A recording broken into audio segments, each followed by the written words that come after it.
Muy buenas tardes, bienvenidos todos nuestros participantes a este foro que ha organizado el día de hoy BPI TV. Mi nombre es Mónica Belot, periodista de este medio de comunicación, su casa.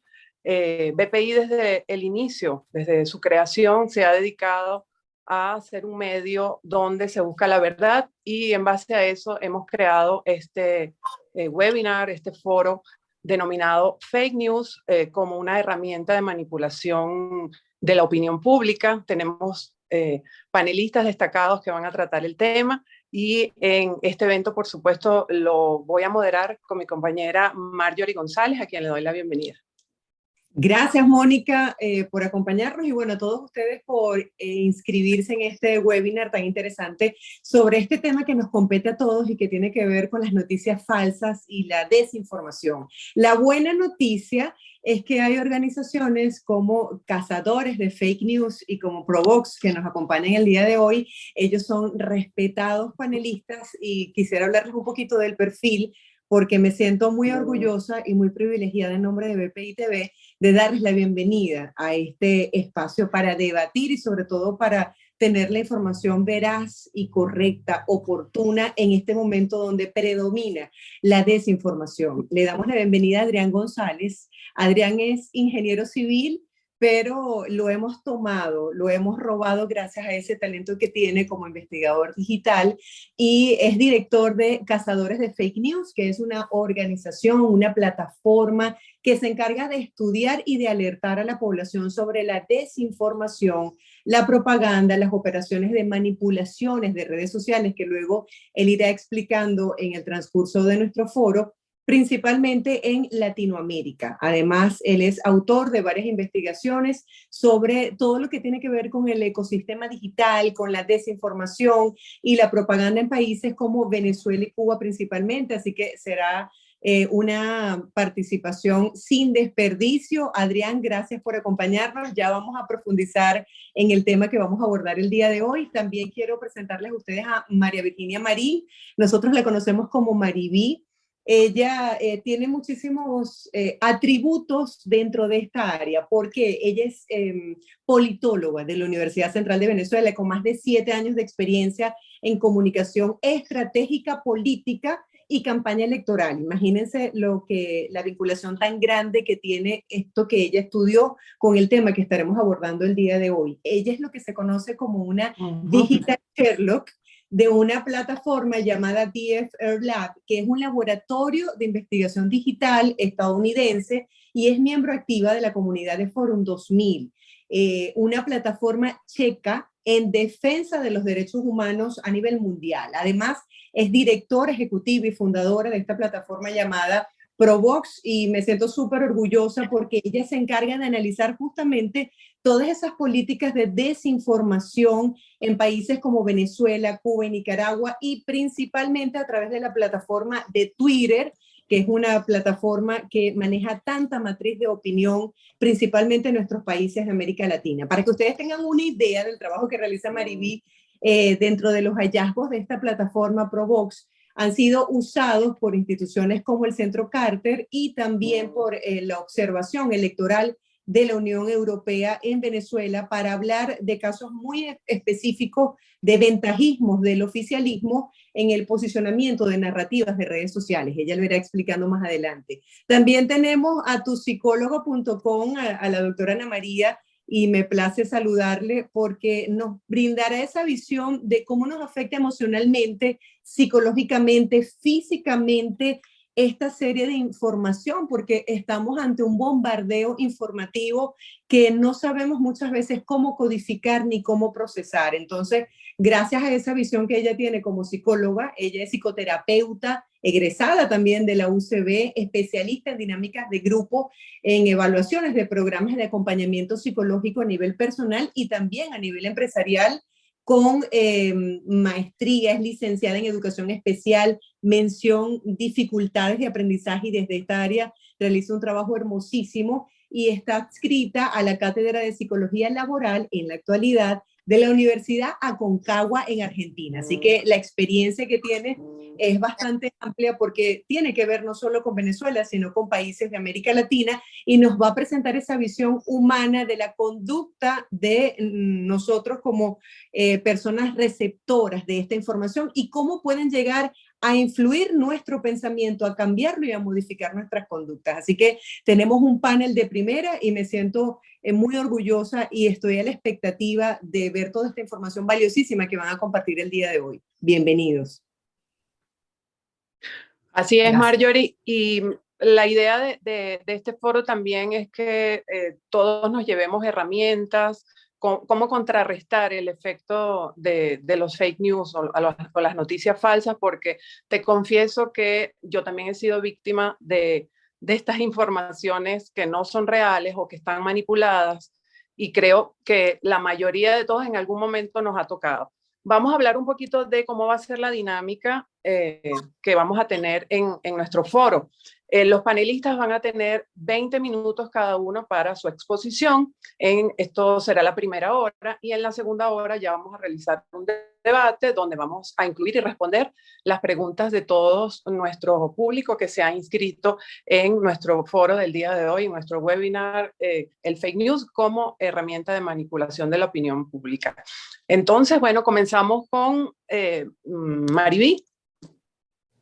Sí, muchas gracias a todas las personas que se conectan, además Marjorie y Mónica por tan amable y generosa introducción, además a los panelistas de lujo con quienes tengo el honor de compartir hoy este espacio tan importante generado por BPI, que es, digamos, uno de los pioneros en la lucha a favor de la libertad de expresión en Venezuela. Yo voy a compartir pantalla en este momento para que tengan, para tener un apoyo gráfico los siguientes minutos. Me dicen, por favor, si ya...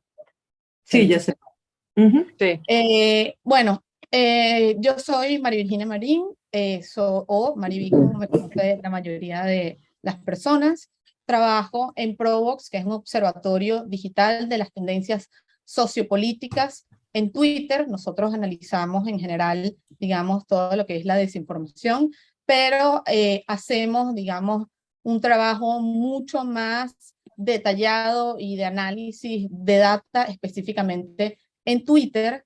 Nosotros diseñamos una herramienta que está conectada directamente con la información, con la biblioteca de Twitter, la analiza a través de criterios de comportamiento y nos dice cuánto de la información generada en las tendencias puede estar siendo producida por cuentas falsas, cuentas con comportamiento automatizado, con, digamos, con la intención de alguna forma de manipular el espacio digital, entendiendo lo necesario que es digamos, esta herramienta para la construcción del discurso público, particularmente en los países latinoamericanos con contextos autoritarios y donde los medios tradicionales han sido censurados. Precisamente a raíz de esto surgió Provox debido a la censura en los medios tradicionales, que también de alguna forma se expresan en las redes sociales. Estas se han convertido en la principal fuente de información para los ciudadanos, pero también para la organización social.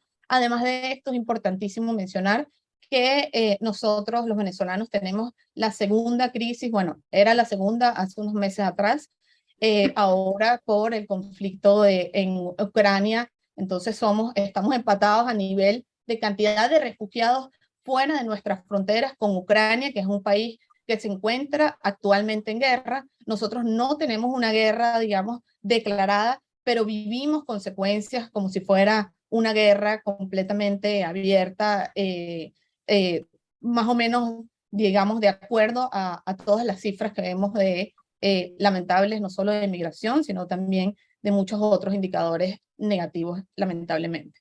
Además de esto, según el último informe de la misión de observación electoral que visitó Venezuela en el 2021, aproximadamente 20 millones de venezolanos tienen acceso a Internet y aproximadamente 14 millones de estos están activos en redes.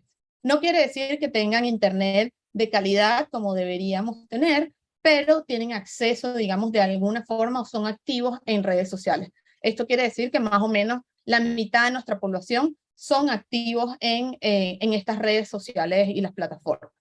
Nuestra herramienta de monitoreo analiza a través de 12 criterios de comportamiento si un usuario, si una cuenta en específico, tiene un comportamiento, digamos, que no sea relacionado al comportamiento orgánico de las personas, sino si está más bien quizás asociado a comportamiento falso, automatizado. La mayoría de las herramientas, digamos, de fuente abierta o de open source que existen actualmente analizan aproximadamente 3 criterios de comportamiento. La nuestra utiliza 12, lo que hace afortunadamente nuestro estudio y nuestro análisis mucho más, digamos, cercanos a la realidad que cualquier otra herramienta disponible. Es muy importante hablar entonces de qué es la desinformación, qué es eso que nosotros estudiamos. La desinformación se concibe como toda esa información falsa que es creada deliberadamente para herir a algún sujeto, grupo u organización. Esto quiere decir que no todas las noticias falsas son desinformación, sino aquella que se ha creado de manera deliberada para atacar o agredir grupos, minorías, personajes públicos, etc.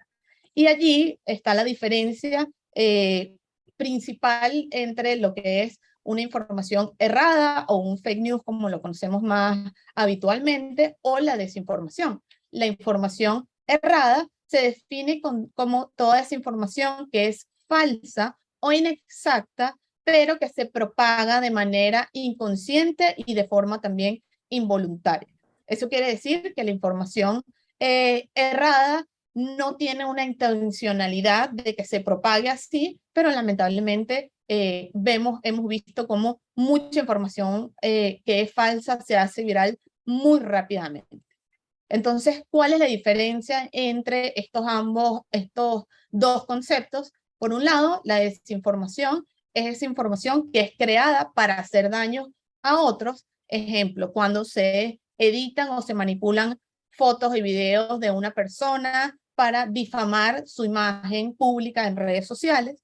Pero por otro lado, la información errada, que es creada de manera intencional y se viraliza a través de esta inocencia. Por ejemplo, mucho de lo que vimos durante la pandemia al inicio, que todavía no había, digamos, vacunas y no parecía haber soluciones. Entonces, se crearon un montón de remedios caseros y de posibles paliativos contra la enfermedad que la verdad no tenían ninguna intención maliciosa, pero terminaban generando las mismas consecuencias al no ser verificados por organismos que tuvieran las capacidades de hacerlos.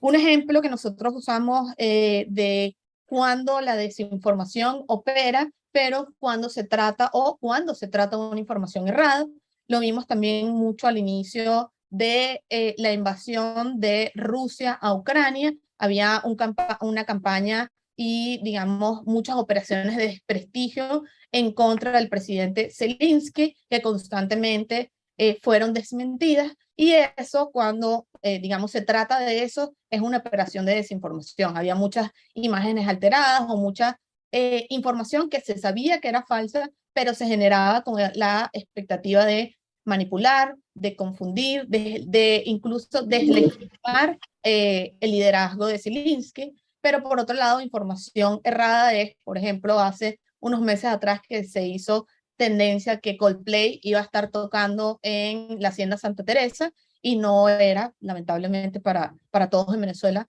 no era verdad. Simplemente fue una información que se hizo viral de alguna forma también por la expectativa de la fanaticada en que esto fuera así. Entonces, los fake news son un medio muy útil para difundir desinformación. Estas tienen como objetivo manipular hechos y afectar particularmente las emociones de quienes leen estas noticias o leen esta información. En otras palabras, precisamente lo que busca es que la gente reaccione de manera emocional y que automáticamente difunda estos contenidos o que digamos, al afectar tus emociones, esta sea la información que queda allí, porque no solo queda en tu cerebro, sino también de alguna forma dentro de tus sentimientos, y es mucho más difícil luego que el desmentido, que tiene que ver mucho más con la razón, entonces tenga un impacto. ¿Cómo se comporta regularmente, digamos, la conversación o la información en Venezuela respecto a las redes sociales? El informe preliminar del Centro Carter, precisamente sobre las elecciones, dice que la progresiva desaparición de la prensa en el panorama mediático de Venezuela durante la última década ha empujado a sus ciudadanos a usar las redes sociales como la principal vía de información.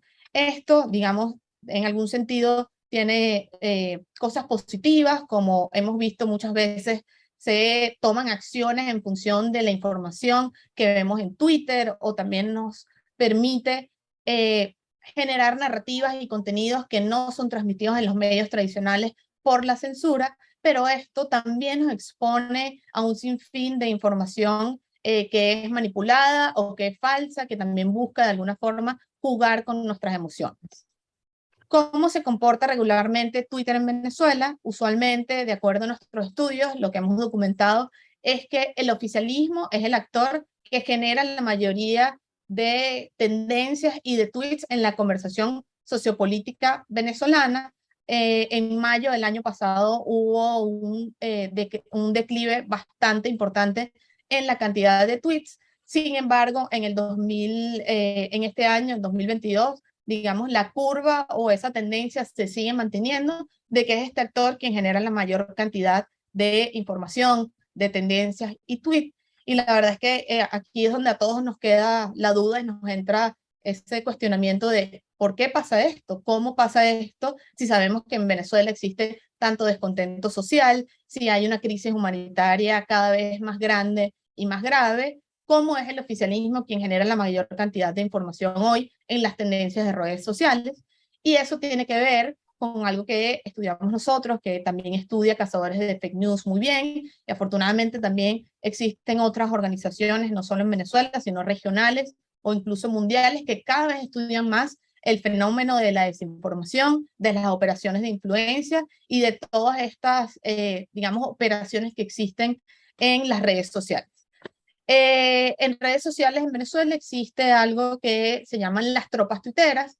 Estas tropas al servicio del régimen de Maduro se encargan de generar narrativas falsas que manipulan o que intentan manipular la percepción sobre los hechos reales en el país. También generan propaganda a favor de organismos públicos en contexto de coyuntura. Ya vamos a ver unos ejemplos un poco más adelante. También defienden a sus principales exponentes o representantes de forma masiva, y al mismo tiempo atacan y desinforman en contra de actores de la sociedad civil, periodistas, activistas, incluso actores de la oposición, etc.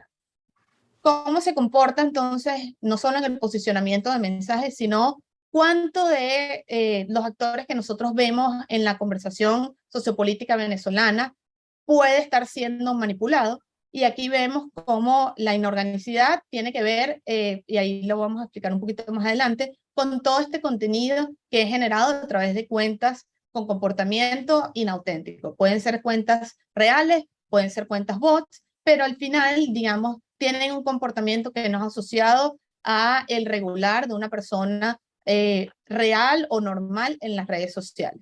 Y vemos cómo es el oficialismo en sus subcategorías, el MIPSI, que es el principal aparato de propaganda al servicio del régimen de Maduro, el oficialismo radical, que también es muy constante en sus tendencias de posicionamiento o imposición de mensajes, y los entes gubernamentales oficialistas.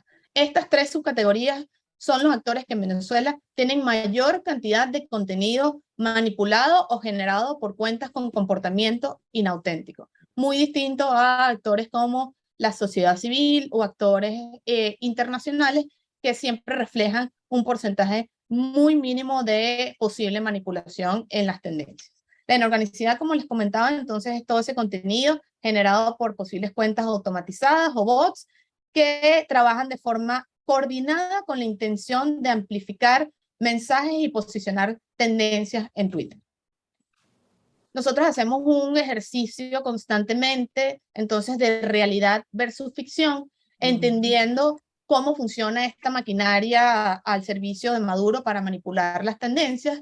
Muchas veces la información que es real no llega nunca a ser tendencia, o cuando hay tendencias por parte de la sociedad civil que denuncian algún tipo de situación, se generan otras por parte del oficialismo que buscan manipular y confundir sobre toda esta información que nos está reportando los medios independientes, la sociedad civil, etc.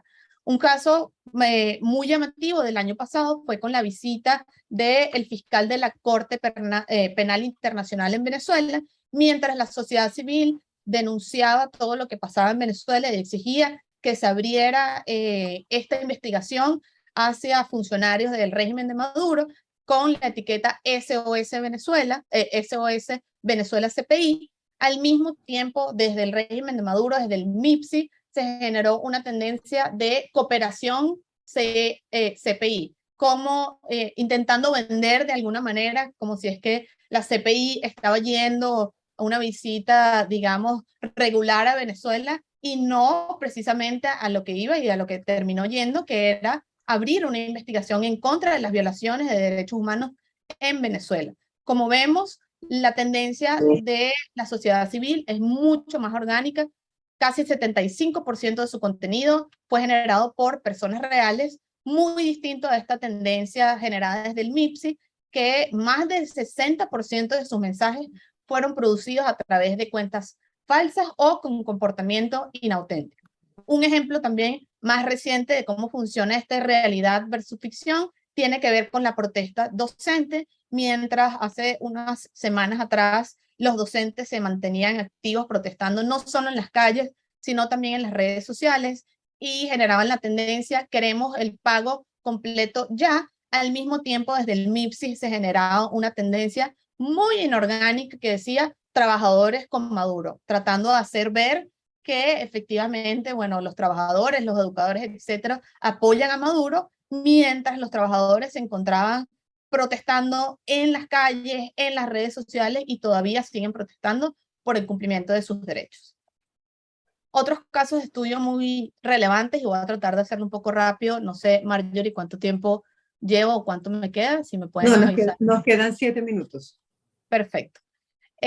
Otro de los casos relevantes que hemos documentado durante este último año ha sido el incremento, por ejemplo, de la propaganda a la GNB en el contexto del conflicto fronterizo en Apure. Hubo un aumento impresionante de mensajes positivos a favor de la GNB, pero todos o la gran mayoría de ellos generados por estas tropas al servicio de Maduro y generados de manera inauténtica.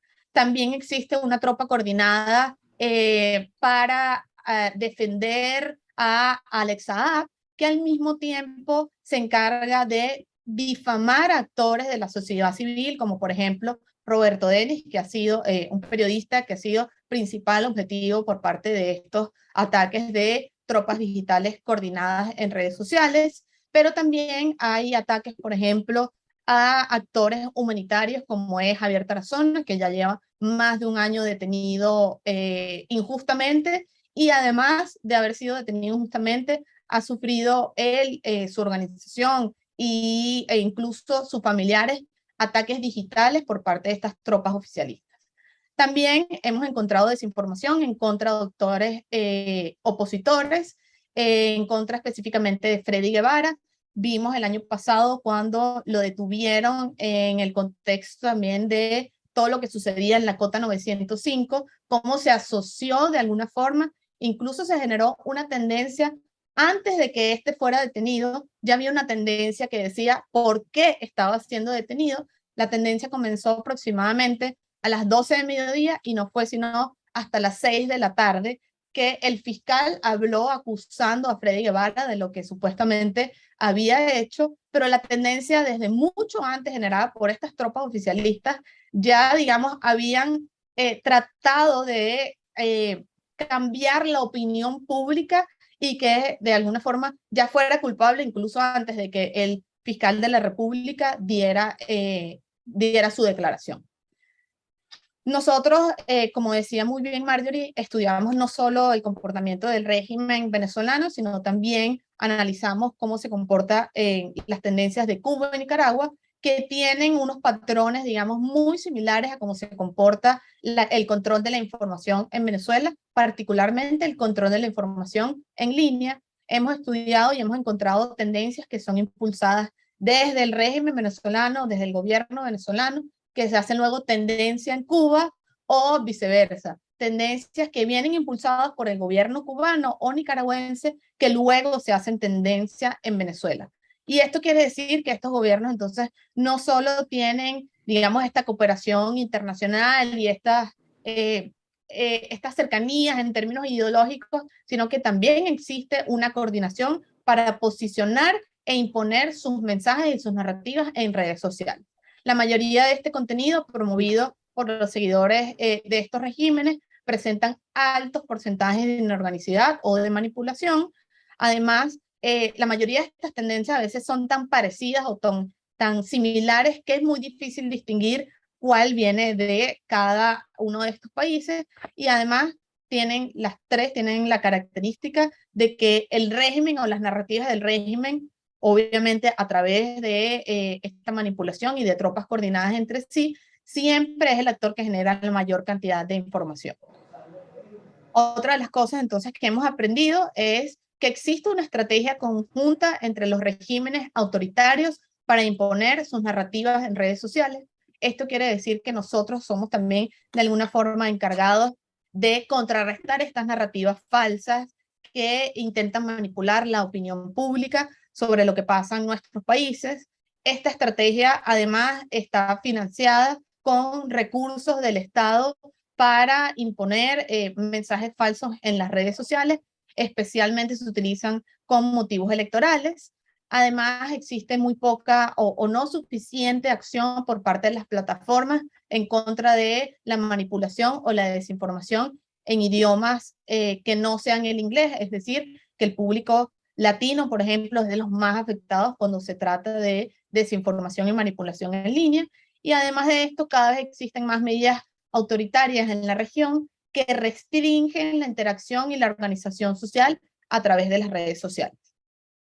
Sumado a esto, este año además hemos documentado un declive importante en el posicionamiento de mensajes por parte de la sociedad civil, que para nosotros tiene que ver mucho con, obviamente, cada vez más falta de acceso a Internet, o cada vez toca, digamos, definir en qué vas a utilizar tus datos y priorizar. Muchas veces quizás ir a Twitter es un poco cansón porque la información que vemos es abrumadora o es muy negativa, y de nuevo todo esto no pasa por casualidad, no pasa por casualidad que tengamos mal Internet, es diseño del Estado que cada vez invierte menos en instalaciones y en el mantenimiento de los proveedores de Internet.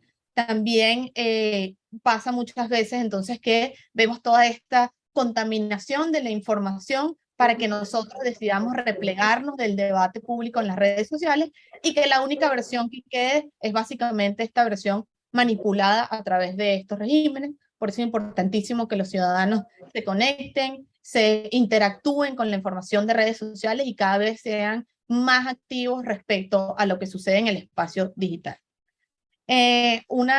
Digamos, una advertencia más antes de pasar con un último toque, ojalá un poco más positivo, es que en Venezuela todavía no existe ninguna ley que directamente restrinja el contenido o la información en línea. Se utiliza la ley resorte como, digamos, como un colateral para ejercer esta censura en redes sociales, pero ya existe por parte de la Asamblea Nacional electa legítimamente en el 2020, está en discusión un proyecto de elaboración está en debate y está en discusión un proyecto que busca precisamente controlar aún más las redes sociales y dar carácter penal a opiniones emitidas a través de las redes sociales. Esto nos demuestra que estos regímenes le importa muchísimo lo que sucede en las redes sociales. También hemos visto cómo muchas veces el fiscal de la República actúa en función de lo que es viral en Twitter, pero no necesariamente de lo que sabemos que es justo o u omite algunas otras situaciones que no necesariamente se hacen viral, pero son mucho más graves. Y por último, una guía, digamos, básica para identificar noticias falsas, pero también tratar de no ser tanto eco de toda esta desinformación y estas operaciones de influencias. Uno, es muy importante leer toda la noticia y no solo el titular. Los medios tienen por diseño y cada vez más, digamos, ahora en este espacio digital que tienen no solo que competir por el titular, sino competir en 140 o 200 caracteres, que cada vez hace más difícil la cantidad de contenido que puedes, digamos, utilizar para el titular. Entonces es importantísimo leer todo el titular, toda la noticia y no solo el titular, averiguar cuál es la fuente o medio que publicó esta información, si es un medio que, digamos, creado recientemente o páginas que no sabemos ni siquiera si son medios, entonces automáticamente yo les recomiendo que desconfiemos de esto. Y a veces una búsqueda muy fácil de Google nos puede, digamos, evitar muchas, ser parte de este círculo de desinformación o incluso quedar mal en algún grupo de WhatsApp difundiendo información que es falsa sin nosotros mismos saberlo. En vez de copiar y pegar ese mensaje en 10 grupos de WhatsApp más, cópienlo y péguenlo en Google, busquen en qué les sale, si les salen medios de verdad, si les salen periodistas verificados que estén replicando la noticia, pero si al contrario lo que salen es un montón de páginas raras como, no sé, Lechuguinos o cualquier otra página que no es un medio de verdad, entonces automáticamente desconfíen de ella. Y por último, si todavía nos queda algún tipo de duda, preguntémosle directamente a la persona antes de replicar masivamente, preguntémosle a esta persona dónde consiguió esa información, si cree que es confiable, y si nosotros tenemos la información correcta, también entonces hagámoselo saber con mucha humildad. Cuando una persona está equivocado, creo que es importante no solo dejarlo, digamos, en la ignorancia, sino tener la responsabilidad nosotros de constantemente también desmentir estas noticias falsas. Por último, último mensaje que les dejo es, en redes sociales nosotros repetimos constantemente, es muy fácil manipular la información y por esto nosotros tenemos como mantra que no todo lo masivo en redes sociales es real. Muchas gracias, voy a dejar de compartir pantalla. Gracias, Mariví. Vamos a profundizar en este tema tan interesante más adelante en el ciclo de preguntas-respuestas, pero bien válidas todas estas recomendaciones.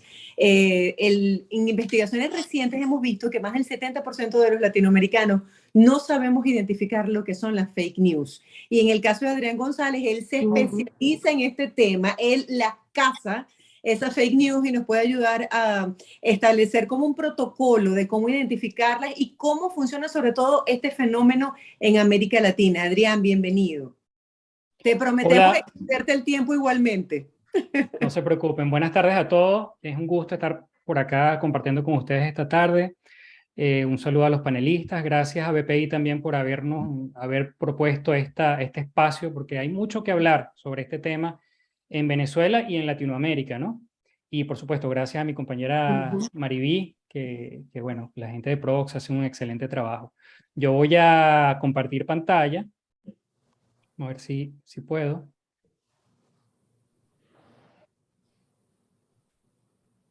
Ok, ahí se ve, ¿verdad? Sí. Sí. Yo quisimos como presentar 9 lecciones aprendidas de las cosas que hemos visto específicamente en Venezuela, ¿no?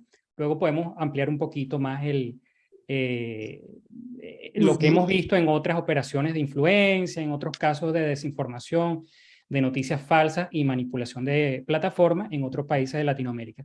Pero enfoquémonos en Venezuela y antes de comenzar yo quiero dejar claro ciertos...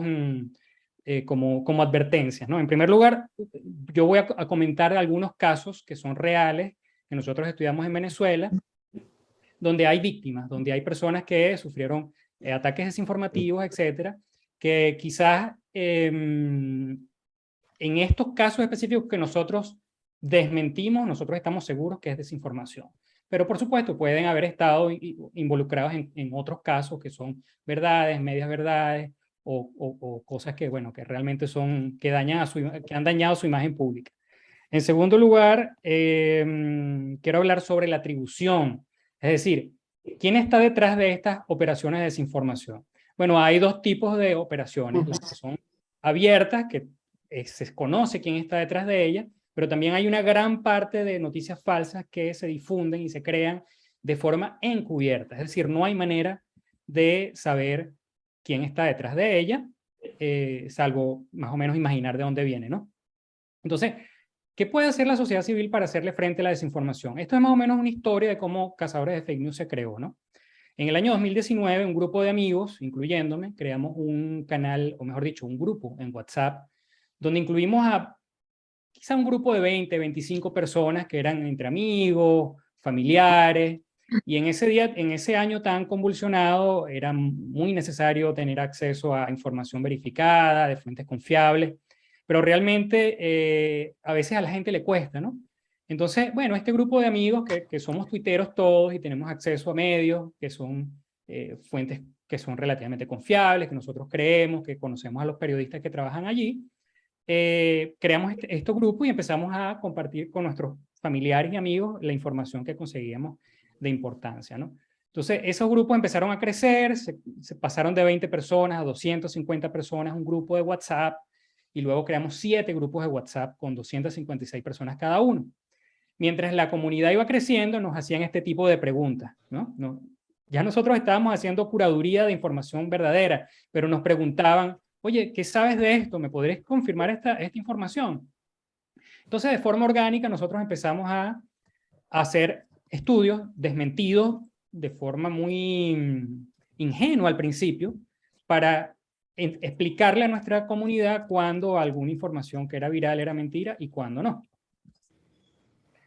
Entonces, esa iniciativa pasó de un grupo de WhatsApp de un puñado de personas a convertirse en una comunidad completa de personas activas, sobre todo en Telegram, en 2 foros que tienen varias centenas de personas. Hubo uno que tenía casi 900 personas, el otro debe tener 400 personas, donde hay periodistas, pero también ingenieros, amas de casa, hay personas que manejan camiones de gasolina. Entonces, cada quien desde su punto de vista puede ayudar, primero, a detectar desinformación, noticias falsas; segundo, a desmentirla, si sabe algo; y tercero, a difundir pues, los desmentidos a su familia, a sus amigos, para que todos estemos, en dado caso, protegidos de este problema, ¿no? Pero todo fue de una manera muy orgánica, muy desde la misma sociedad civil que surgió esta iniciativa llamada Cazadores de Fake News, que posteriormente se convirtió en ONG. Entonces, dijimos, bueno, si somos un montón de gente, ¿qué hacemos? ¿A dónde podríamos llegar si investigamos activamente entre todos, ¿no? Entre varias centenas de venezolanos? Y entonces empezamos a recibir en esos foros de Telegram noticias de este tipo. Una acusación contra Gustavo Guaidó, hermano de Juan Guaidó, que bueno, está en varios medios oficialistas, lo estaban repitiendo, no había nadie que dijera nada, y entonces alguien en el foro dijo, bueno, pero si supuestamente está siendo acusado en la Fiscalía de Suiza, ¿por qué no le creímos a la Fiscalía de Suiza? Y eso fue exactamente lo que hicimos. Y la Fiscalía de Suiza nos respondió y nos dijo, no, aquí no hay ningún tipo de investigación contra ese señor, por lo menos en este momento no hay. Entonces, nos dimos cuenta que de forma unida podíamos llegar lejos, ¿ok? Y aprendiendo técnicas de verificación, investigando, tocando puertas en algunas ocasiones, pero principalmente utilizando datos forenses digitales, cosas que no pudieran negar nadie porque estaban en las redes sociales, en internet. Podíamos convencer a las personas de que, bueno, de que algo fuera falso, engañoso, etc. Entonces, teníamos una hipótesis en ese entonces. Decíamos, bueno, si al igual que ocurre en otros países como Rusia, como China, ¿verdad? Hay redes de desinformación, y esa desinformación está diseñada y está siendo amplificada de forma sistemática. O sea, alguien la está difundiendo a propósito y quiere hacerla llegar lejos a propósito, entonces van a quedar patrones, van a quedar rastros forenses digitales, y nosotros podríamos rastrearlos para probar que alguien está tratando de impulsar eso, ¿no? Entonces, aquí comienza esto que yo quise llamar 9 casos de desinformación que nosotros hemos visto en Venezuela. Y les voy a describir qué piensa qué piensan los lectores cuando ven este tipo de información y cuál es el origen de cada una de ellas para que vean las cosas extrañas que ocurren y las cosas que se necesitan para que una mentira llegue lejos, ¿no? Este bulo, esta noticia falsa, trata sobre todo de un video que se distribuyó en redes sociales, donde supuestamente a Leopoldo López y a su familia le habían hecho un reportaje en España, en una revista de farándula, ¿no? Entonces la narrativa era como que, bueno, esta persona ya se olvidó de Venezuela, no tiene nada que ver, ellos viven una vida de estrellas, ¿no? Y los lectores vieron esto siendo amplificado en varias redes sociales y dijeron, bueno, si esto sale de un medio prestigioso, debe ser verdad. Pero realmente Hola nunca publicó esto, ni en redes sociales, ni en su página web. Era una suplantación de identidad convertida en desinformación con la intención de desestabilizar, en dado caso, a un actor de la oposición venezolana. Entonces empezamos a tirar hacia atrás del hilo para ver cuál fue la primera cuenta en redes sociales que publicó esta información. Y llegamos a este origen, a esta cuenta, La Nena de Venezuela, que dice, bueno, mujer periodista, tiene usa unas etiquetas que están relacionadas con la oposición radical venezolana, pareciera que... Ok, pero esta es una foto robada, no es... Si es una mujer periodista, ¿por qué no pone una foto de ella, no? Ese es el tipo de cosas que hay que comenzar a tener olfato para ver. Y cuando revisamos su cuenta de Twitter notamos que había publicado otros videos similares sobre Leopoldo López, pero por medios colombianos, por otros medios que realmente nunca habían publicado esos videos, ¿no? Entonces, esa fue una de las primeras cuentas troll, es decir, una cuenta de propaganda encubierta que nosotros descubrimos. Luego, también hemos visto desinformación para estigmatizar. Por ejemplo, Provea y El Pitazo publicaron en marzo del año 2021 unos tweets, unos artículos sobre un cuerpo policial en Venezuela, ¿ok? Y los usuarios en Twitter nos reportaron, y después a través de Telegram, que había un montón de cuentas que le estaban escribiendo mensajes de descrédito, tanto a Provea como a la FAE, diciendo cosas como, bueno, 672 malandros que no valen nada, la policía está haciendo su trabajo. O sea, mensajes de apoyo, pero había algo detrás de esto, ¿no? La gente decía, bueno, si un periodista y un medio o una ONG está recibiendo tanto desprecio, quizás hizo algo malo, ¿no? Pero el problema es que estas cuentas, un lote de estas cuentas habían sido creadas en 2-3 días seguidos. Entonces nos dimos cuenta que era una red de usuarios en Twitter que estaban operando como una red troll y cuyo objetivo era deslegitimar a medios, ONG, que estaban metiéndose con ese cuerpo policial. Eso es una red troll. Luego también hay desinformación para promocionar. Por ejemplo, esto lo explicó un poco Mariví en la intervención anterior. Esto es un tuit del Ministerio de Comunicación e Información sobre el Carbativir, que es un tratamiento, digamos, experimental contra el COVID-19, que se ha publicitado como una panacea, pero realmente no, o sea, todavía no ha sido ni siquiera aprobado por la OMS. Y fíjense la cantidad de retweets que tiene, 577 retweets versus 53 me gusta. Esto es casi 10 veces. ¿Ok? Eso es un signo de que hay manipulación de retweets. Es decir, alguien está haciendo retweet a propósito para que esa información parezca ser más relevante de lo que realmente es.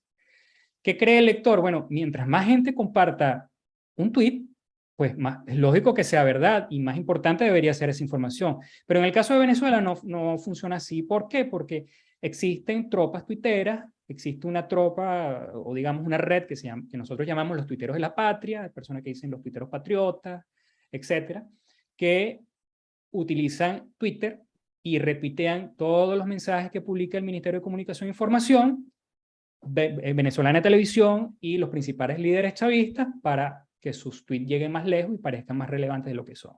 Y a estas personas se les paga a través del sistema Patria por hacer esa labor. Fíjense cómo dice aquí, arrancó el pago a tuiteros destacados del carnet de la patria. Entonces es una red que existe, no es encubierta, es abierta, que hace este tipo de labor para amplificar el contenido que emite el oficialismo. Luego hay un cuarto caso, impulso coordinado de rumores en redes sociales, como este caso que fue el 25 de diciembre del año 2019, cuando varios portales dijeron que Juan Guaidó se había ido para Los Roques, que básicamente no le interesaba Venezuela y tal, se fue para Los Roques a disfrutar con su familia, ¿no? ¿Qué cree el lector cuando ve una tendencia? Porque esto nació de una tendencia en Twitter. ¿Qué cree el lector?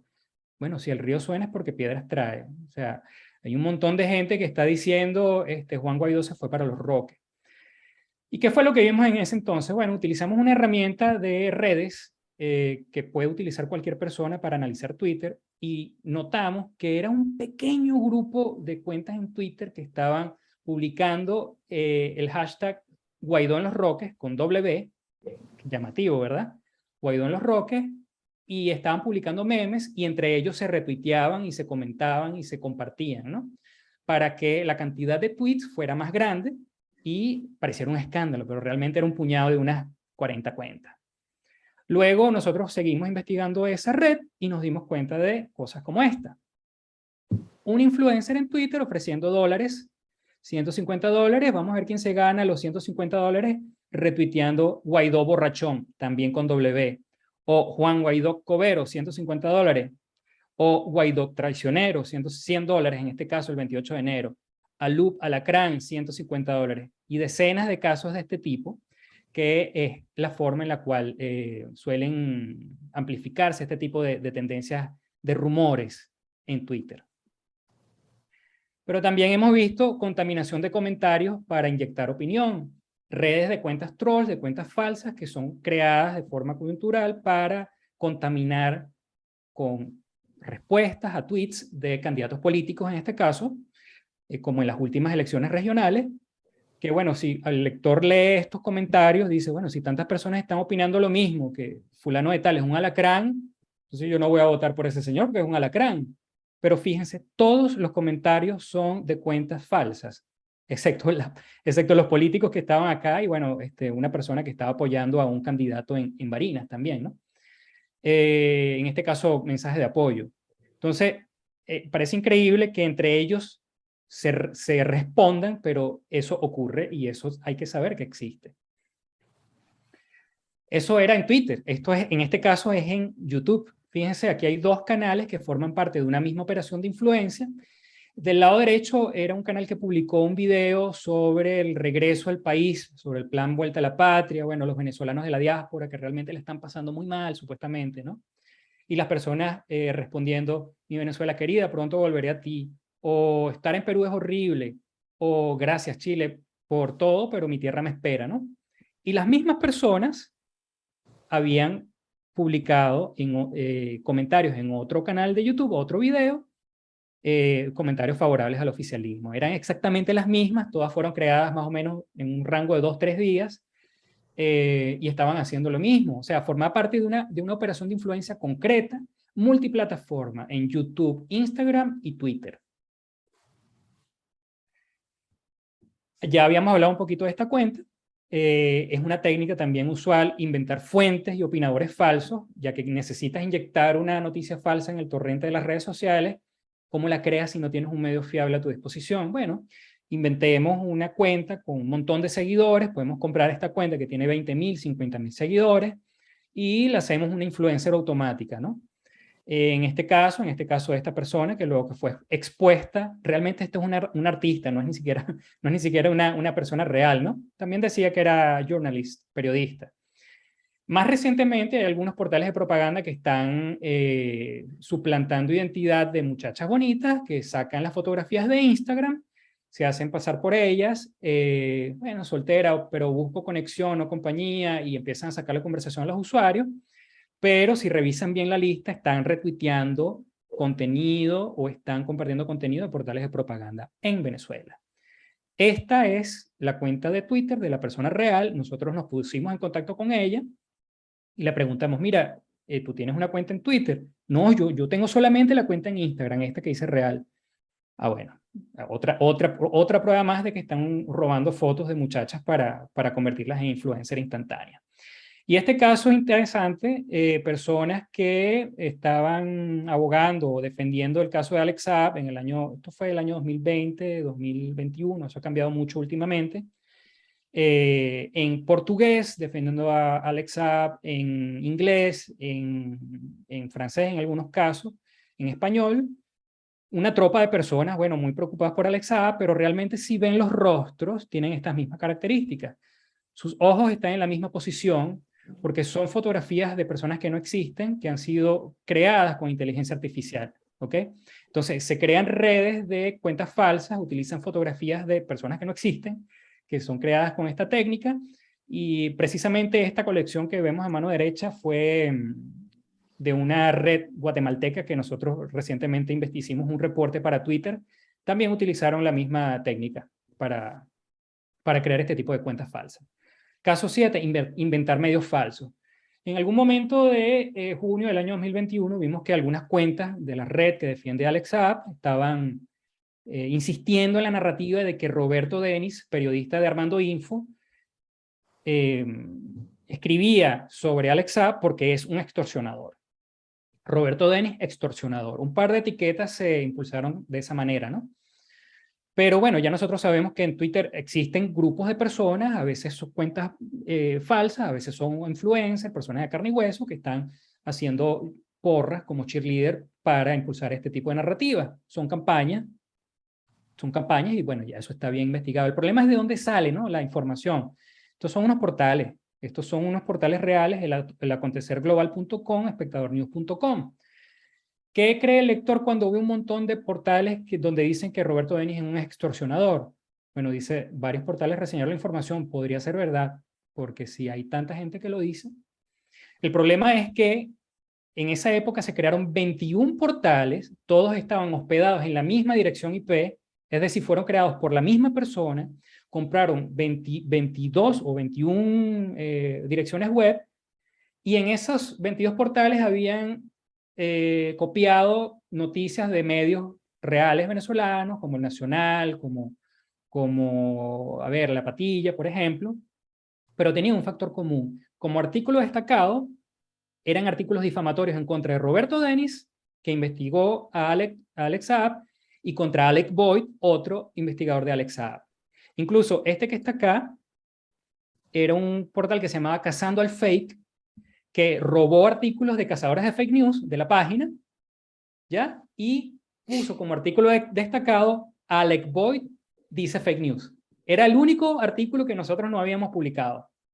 Todo con la intención de implantar esta narrativa. Un día después de nosotros publicar este informe, el dueño le dio de baja a los 22 portales simultáneamente. Ahora, caso 8, el uso de la repetición y el spam para convencer a las personas de que algo es real y que, bueno, si tantas personas lo dicen, da igual si yo lo comparto, debe ser verdad, ¿no? Entonces, vemos muchos casos como estos donde de forma más o menos simultánea, específicamente 5 falsos noticieros de Instagram publican la misma información. Y han publicado esta, pero también han publicado todas estas y como 50 más, incluyendo el caso de la supuesta acusación de Gustavo Guaidó en la Fiscalía Suiza, el caso de Guaidó en Los Roques, el caso de muchos casos políticos contra comunicadores, contra políticos, contra ONGs, etc. Entonces, es un patrón, son redes de desinformación que existen, y en sumatoria, estas cinco falsos noticieros, mejor dicho, suman 8 millones de seguidores en Instagram. ¿Ok? Entonces, se puede imaginar la influencia que pueden tener. Ahora, para finalizar todo esto, ¿cómo se difunde la desinformación en Venezuela? Y vamos a hablar de este caso, ¿no? Es un caso que nosotros mapeamos muy bien, que tocó varias plataformas y un poco más allá. Era sencillo. Supuestamente Leopoldo López había comprado un Porsche Cayenne, último modelo, y bueno, realmente nosotros nos dimos cuenta que esta red de falsos noticieros en Instagram habían publicado la noticia falsa. La teníamos en observación, sabíamos que podía viralizarse en algún momento, y eventualmente eso ocurrió en Twitter.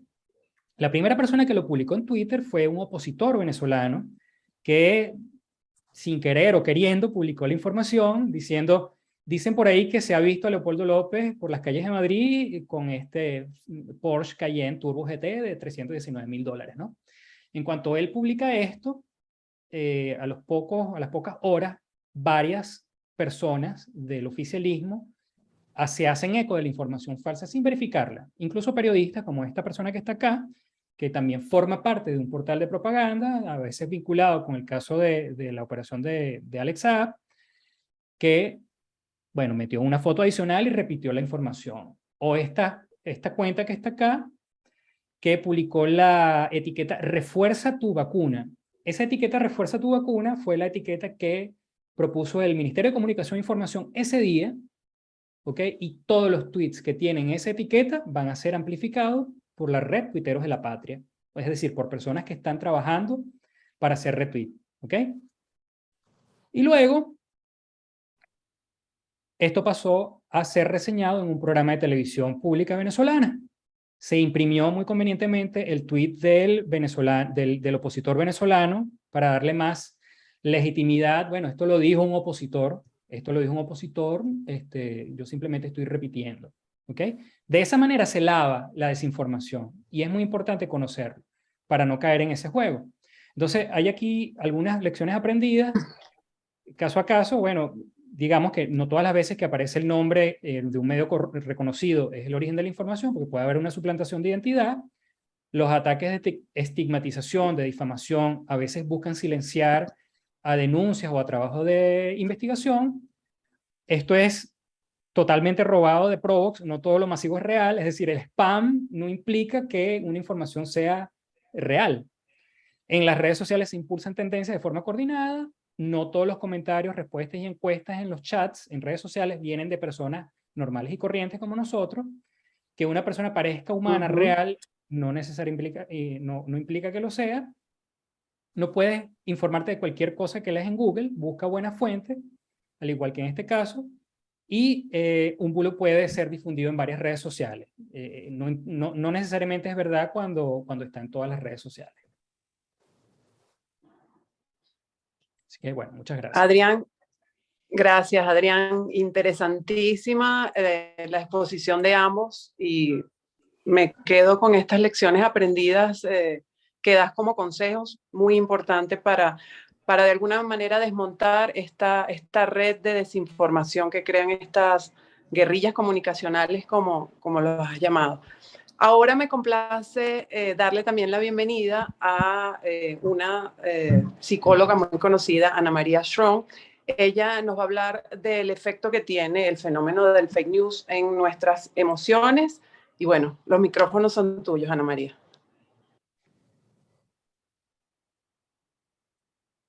¿Estás ahí, Ana? Activar audio. Listo. Ahora sí, ¿me están oyendo? Ahora sí. Agradecida también por toda esta iniciativa y fíjense, oyendo a los dos panelistas anteriores, que bueno, excepcional y bueno, impresionada del trabajo que vienen haciendo y me siento honrada de poder estar en este espacio compartiéndolo con ustedes, sobre todo porque es una iniciativa, como bien lo señaló Adrián, muy ecológica, o sea, muy orgánica, nace de una manera natural, simple, esa sociedad civil que busca la verdad, que busca defenderse y que busca ordenar la realidad, porque llega un momento en donde la realidad comienza, y me gusta muchísimo esa frase que tú refieres, la ficción y la realidad, en donde pareciese que no tenemos control de cuál es la verdadera realidad, porque comienza a desdibujarse esa realidad a partir de toda esta malinformación o de esta desinformación intencionada. Entonces, creo que porque oyéndolo, dentro de mí decía, wow, qué trabajo tan fuerte y sobre todo en mi caso, desde el campo de la psicología, el poder incluso argumentar y el poder desde la ciencia decir, bueno, ¿qué le pasa al ser humano cuando se enfrenta a tanta desinformación? ¿No? O sea, ¿qué sucede en el ser humano? Y hoy traigo para compartir algunas ideas y algunos conceptos, pero quiero empezar por el cierre. Creo que el trabajo central tiene que ver con armar una estructura nueva de creencias. Y por eso esa lámina de cierre tuya, Adrián, siento que es una lámina que debemos retuitear, que debemos incluso formar a los jóvenes desde la primera edad, porque estamos viviendo un fenómeno muy diferente a lo que nosotros vivimos cuando nos tocó a nosotros formar. O sea, cuando nosotros nos formamos, teníamos siempre, porque siempre creo que es bueno empezar indicando que el fake news siempre ha existido. O sea, pensamos que esto es un evento o un fenómeno de esta generación, de esta era. Siempre ha habido problemas con respecto a la comunicación desde que el hombre existe, porque entendemos además lo individual, lo subjetivo, nuestra naturaleza natural, que tiene que ver con generalizar. Y ahí me conecto con lo que señaló Adriana, porque mi intervención va a ser como hilvanando cada una de las intervenciones, tanto de los dos panelistas anteriores. A mí me encantó muchísimo lo que señalaba la primera participante, cuando ella señaló que refiere que debemos leer toda la fuente, que no nos quedemos únicamente con el titular, que agarremos esa información y la metamos en Google, etcétera. Eso es válido, me parece estupendo como recomendación. Sin embargo, tenemos que entender la naturaleza del ser humano, que nosotros buscamos la inmediatez. Nuestro cerebro busca de una manera, si se quiere, económica, y utilizo el término económico porque así lo utilizan algunos neurólogos. Tu cerebro necesita ahorrar tiempo y espacio. Entonces necesita emitir juicios rápidos. Nosotros emitimos juicios de manera natural, automatizada y de forma inconsciente. Entonces, esa es la razón por la cual nosotros somos el caldo de cultivo perfecto para los fake news. O sea, nosotros somos, como quien dice, el espacio natural en donde la noticia falsa puede entrar y puede además prosperar dentro de nosotros por años, porque nosotros buscamos tener etiquetas. Rápido, tu cerebro busca una etiqueta, busca emitir un juicio. Entonces, sobre todo, quienes no estamos dedicados al área informativa, el ciudadano de a pie, el ciudadano común. Y eso es súper importante entender. O sea, estamos hablando de la población en general, que no tiene tiempo. Y entonces rápido ve qué es la tendencia. Entonces me encanta muchísimo, Adrián, tu observación cuando tú dices, si todo el mundo lo dice, debe ser cierto. Eso que dice tu cerebro es justamente esa economía de tiempo y espacio que tú necesitas. Tú necesitas la verdad rápida. Y si todo el mundo lo dice, debe ser verdad. Esto ocurrió desde la época de las cavernas. O sea, nosotros lamentablemente tenemos esa tendencia a la generalización, y la generalización es una distorsión del pensamiento. Entonces, lo primero que tenemos que hacer es esto que se está haciendo. Fíjate, este foro, yo aplaudo este foro y siento que esta es la vía, es la única vía de la sociedad civil, informar con datos, donde tú puedas ver la verdad, pero una verdad que es avasallante, que no hay alternativa, que va más allá de un comentario, en donde te muestro la estructura que está detrás de toda esta maquinaria. Pues esto es una maquinaria, o sea, ustedes han develado la maquinaria que hay dentro de las redes, que el ciudadano común piensa simplemente que son personas, así como él, individuales, haciendo sus propios comentarios dentro de la red. Y resulta que hay toda una intencionalidad. Entonces, fíjense, ¿qué es lo que busca al final esta desinformación? Y creo que esto es lo que más hay que reforzar. El objetivo al final es que tú no creas en nada. Es buscar el vacío de la información, buscar deslegitimar no solo a la persona, sino buscar deslegitimar el medio y la manera como a través de la cual te informas. Al final te quitan todas las herramientas, todas las herramientas que tienes para poder acceder a la verdad, y que tu vida se circunscriba a ese pedacito que implica tu cotidianidad. Hace que tú y emocionalmente es muy fuerte, porque es lo que hemos vivido y lo que incluso he recogido a lo largo de años en consulta, que hay como una desesperanza, ya para qué voy a publicar, para qué voy a seguir en esta lucha, si esta es la información. Entonces se deslegitima el medio, se deslegitima la persona, pierdo la esperanza y me suscribo a mi cotidianidad. Y en esta cotidianidad creo una realidad y no sigo viendo para afuera que es necesario. El ser humano es un ser gregario, nosotros vivimos en comunidad, necesitamos de las redes. O sea, esa mirada, fíjate que muchas de estas personas que tal vez en algún momento eran muy activas, a mí me llamó muchísimo la atención lo que señalaba María Virginia, que decía que hay como como que ya las redes no están utilizándose como se utilizaban en la época fuerte de protesta en Venezuela. A mí me llamó la atención esa observación que hizo María Virginia, y esa desesperanza es producto de este proceso de deslegitimar el medio, deslegitimar a la persona. Pero paralelo, yo quisiera también reforzar que psicológicamente nosotros los seres humanos necesitamos cerrar gestal. Y les explico brevemente qué es eso de Gestalt. Es un término alemán que viene de la psicología de la Gestalt. Imaginemos como una especie de círculo que se cierra. En materia informativa, tú necesitas cerrar completamente esa Gestalt, cerrar el círculo completo.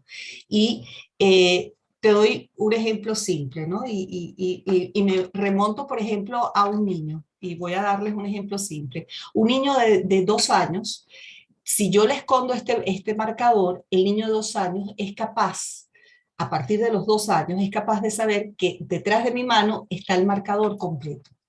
Y esto específicamente se llama inteligencia simbólica, representativa. El niño es capaz de saber que hay un marcador porque ya conoce el marcador completo. ¿Qué es lo que ocurre en materia de las noticias? Aparece una noticia, esa noticia es relevante, la inmediatez con la que vivimos con las noticias, por darles un ejemplo simple, se está quemando tal edificio, automáticamente tienes la información y tu cerebro necesita completar la gestal, necesita completar toda la información. Los 7 enanos de la información, qué, cómo, cuándo, dónde, que son también de la investigación, qué, cómo, cuándo, dónde, por qué, cómo, para qué. Entonces, si el medio formal no me lo da, lo busco por un medio, porque al final yo necesito cerrar la gestal. Y muchas veces esa información yo la cierro con noticias falsas, con información falsa.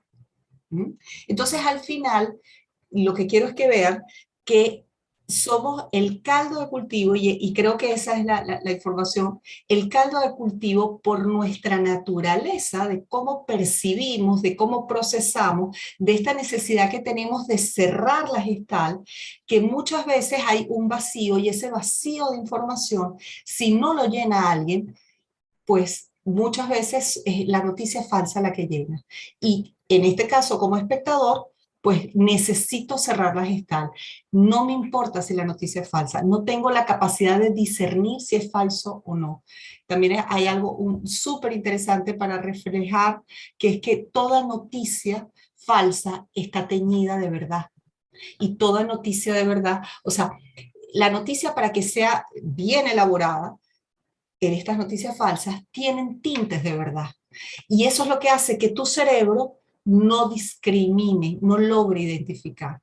O sea, son noticias que tienen algunos tejos de verdad unidas con otra información falsa. Por eso es que tienen tanta secuela dentro de nosotros, porque nuestro cerebro no discrimina. Tenemos que usar herramientas como las herramientas que están usando ustedes. Fíjense todo el trabajo que ustedes tienen de investigación para llegar a la verdad. ¿Qué nos queda a los que estamos simplemente utilizando la red como usuario? O sea, por eso es que considero que lo que hoy se está haciendo se tiene que hacer, se tiene que reforzar y tiene que llegar incluso a un nivel de un fin pedagógico. O sea, este foro, el objetivo es que sea pedagógico. O sea, tenemos que informarnos incluso para saber qué es lo que está detrás de esta red que consumimos. No sé si tienen alguna pregunta. Me encantaría ir entrelazando. Hay algo que me encanta, que es que armar una nueva estructura de pensamiento. Fíjense, cuando hablamos en materia emocional, la emoción responde al pensamiento. ¿Cómo es eso? Dime qué estás sintiendo, y la pregunta es, dime más bien qué estás pensando. O sea, ese pensamiento genera una emoción determinada y una manera de reaccionar, porque la emoción es un motor para la acción. ¿Mm? Entonces, ¿qué es lo que tenemos que hacer? Armar una nueva estructura de pensamiento con respecto a lo que son las redes sociales. ¿Y cuál es esa nueva estructura de pensamiento? Justamente, y rescato cosas que han dicho tanto María Virginia como Adrián. Fíjate, no todo lo que se publica es real. Eso es una estructura de pensamiento nueva que debemos introducir y que todos y cada uno de nosotros debemos pedagógicamente buscar que sea una manera nueva de enfrentarnos a la red. No todo lo viral es real. Eso es una nueva estructura de pensamiento. ¿Mm? Que al final termina siendo la única herramienta válida para podernos proteger de esta avasallante red que al final busca que tú quedes en el vacío. Y refuerzo ese esquema, que tú no creas en nada, pero la verdad existe y el ser humano está llamado a buscar la verdad y esa verdad está ahí y es necesaria que se conozca. ¿Mm? Entonces, bueno, yo con esto lo que hice fue como hilvanar, no sé si me encantaría abrir el espacio de preguntas. Doctora, mientras esperamos que se Ana manifiesten los María, soy participantes, licenciada, no soy doctora. Ajá.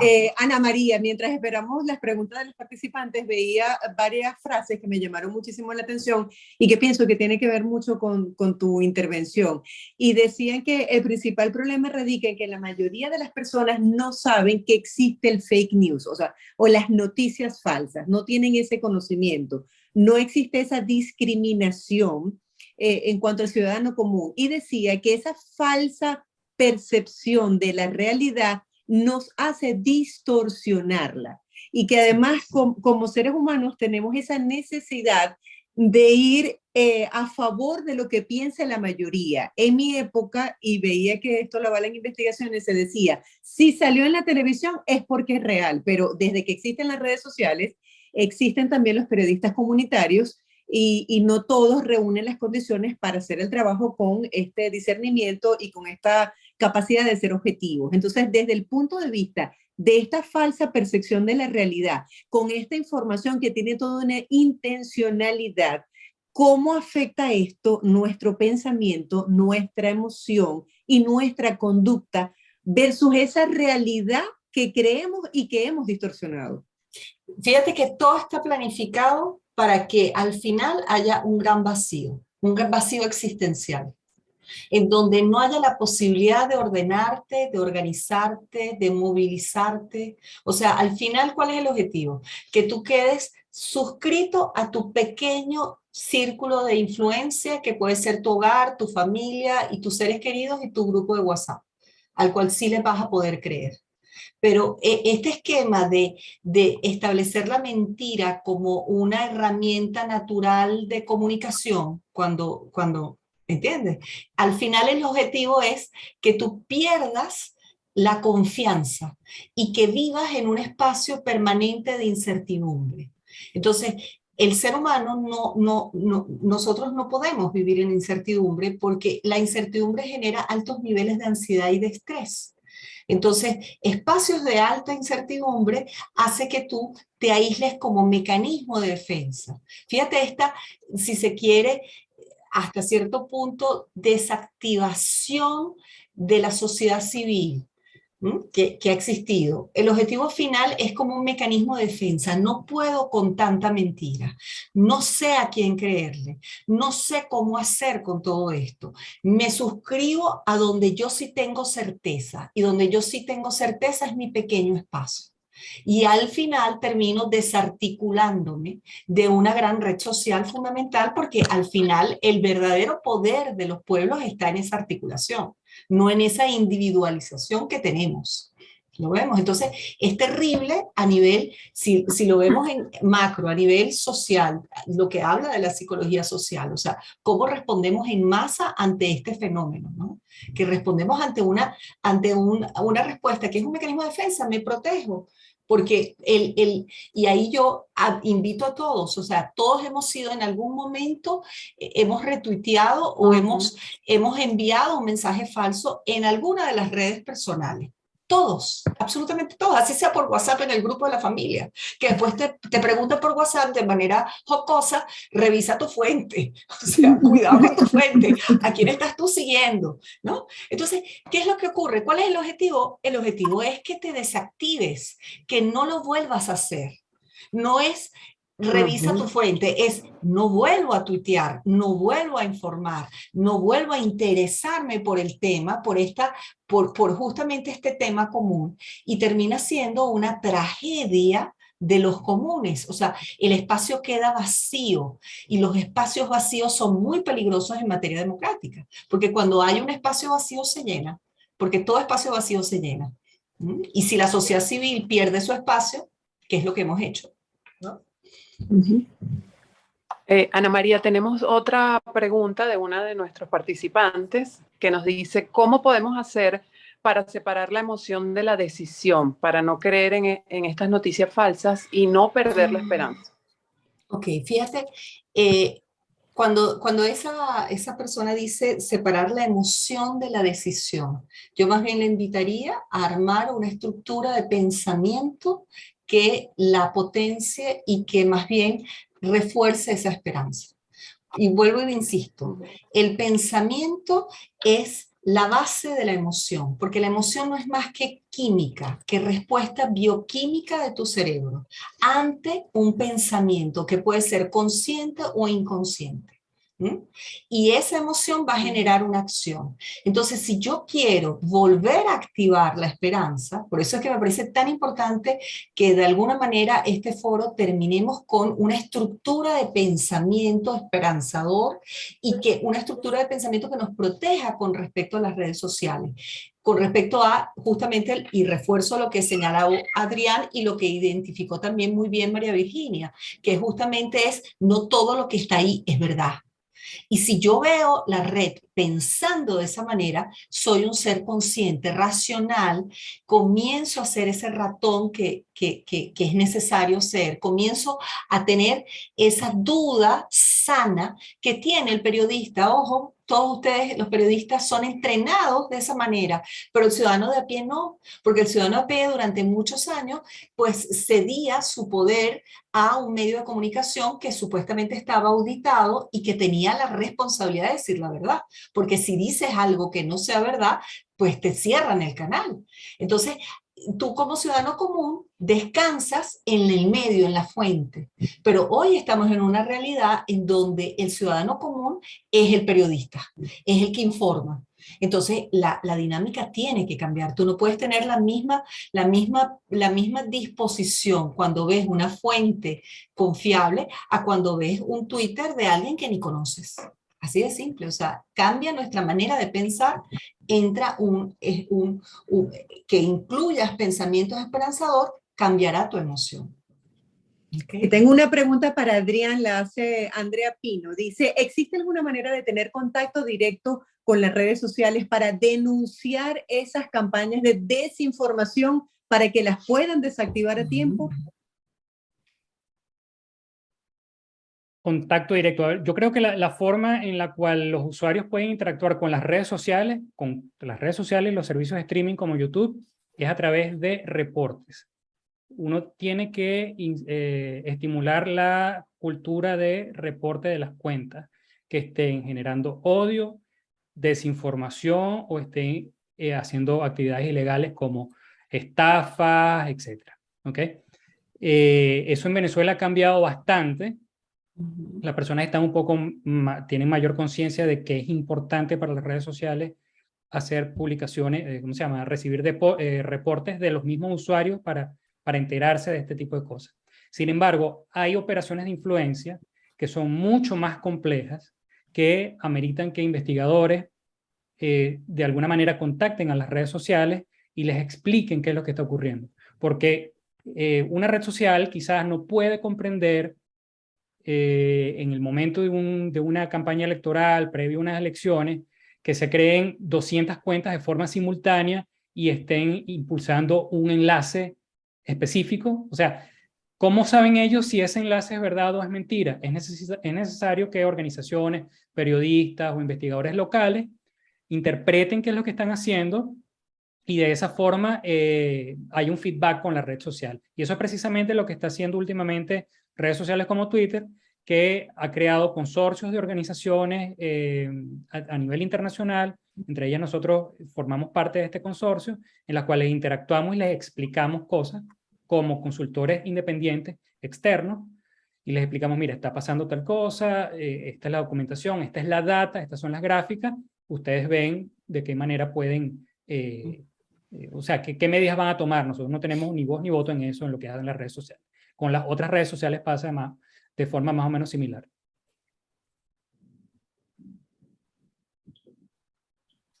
Mariby, Sí. ¿vas a intervenir? Perfecto. Continúo de una vez en esa misma pregunta.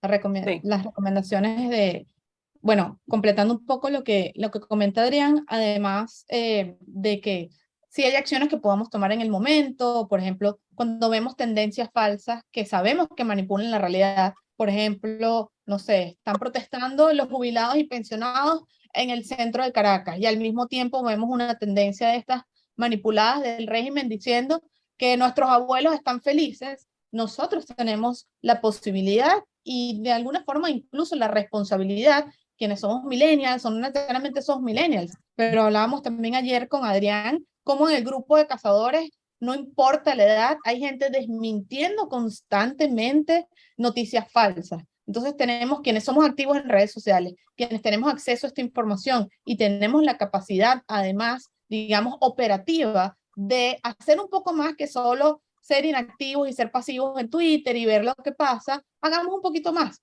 Démonos este paso de reportar esas tendencias falsas, y también creo que la pregunta estaba un poco relacionada a herramientas que la gente puede usar.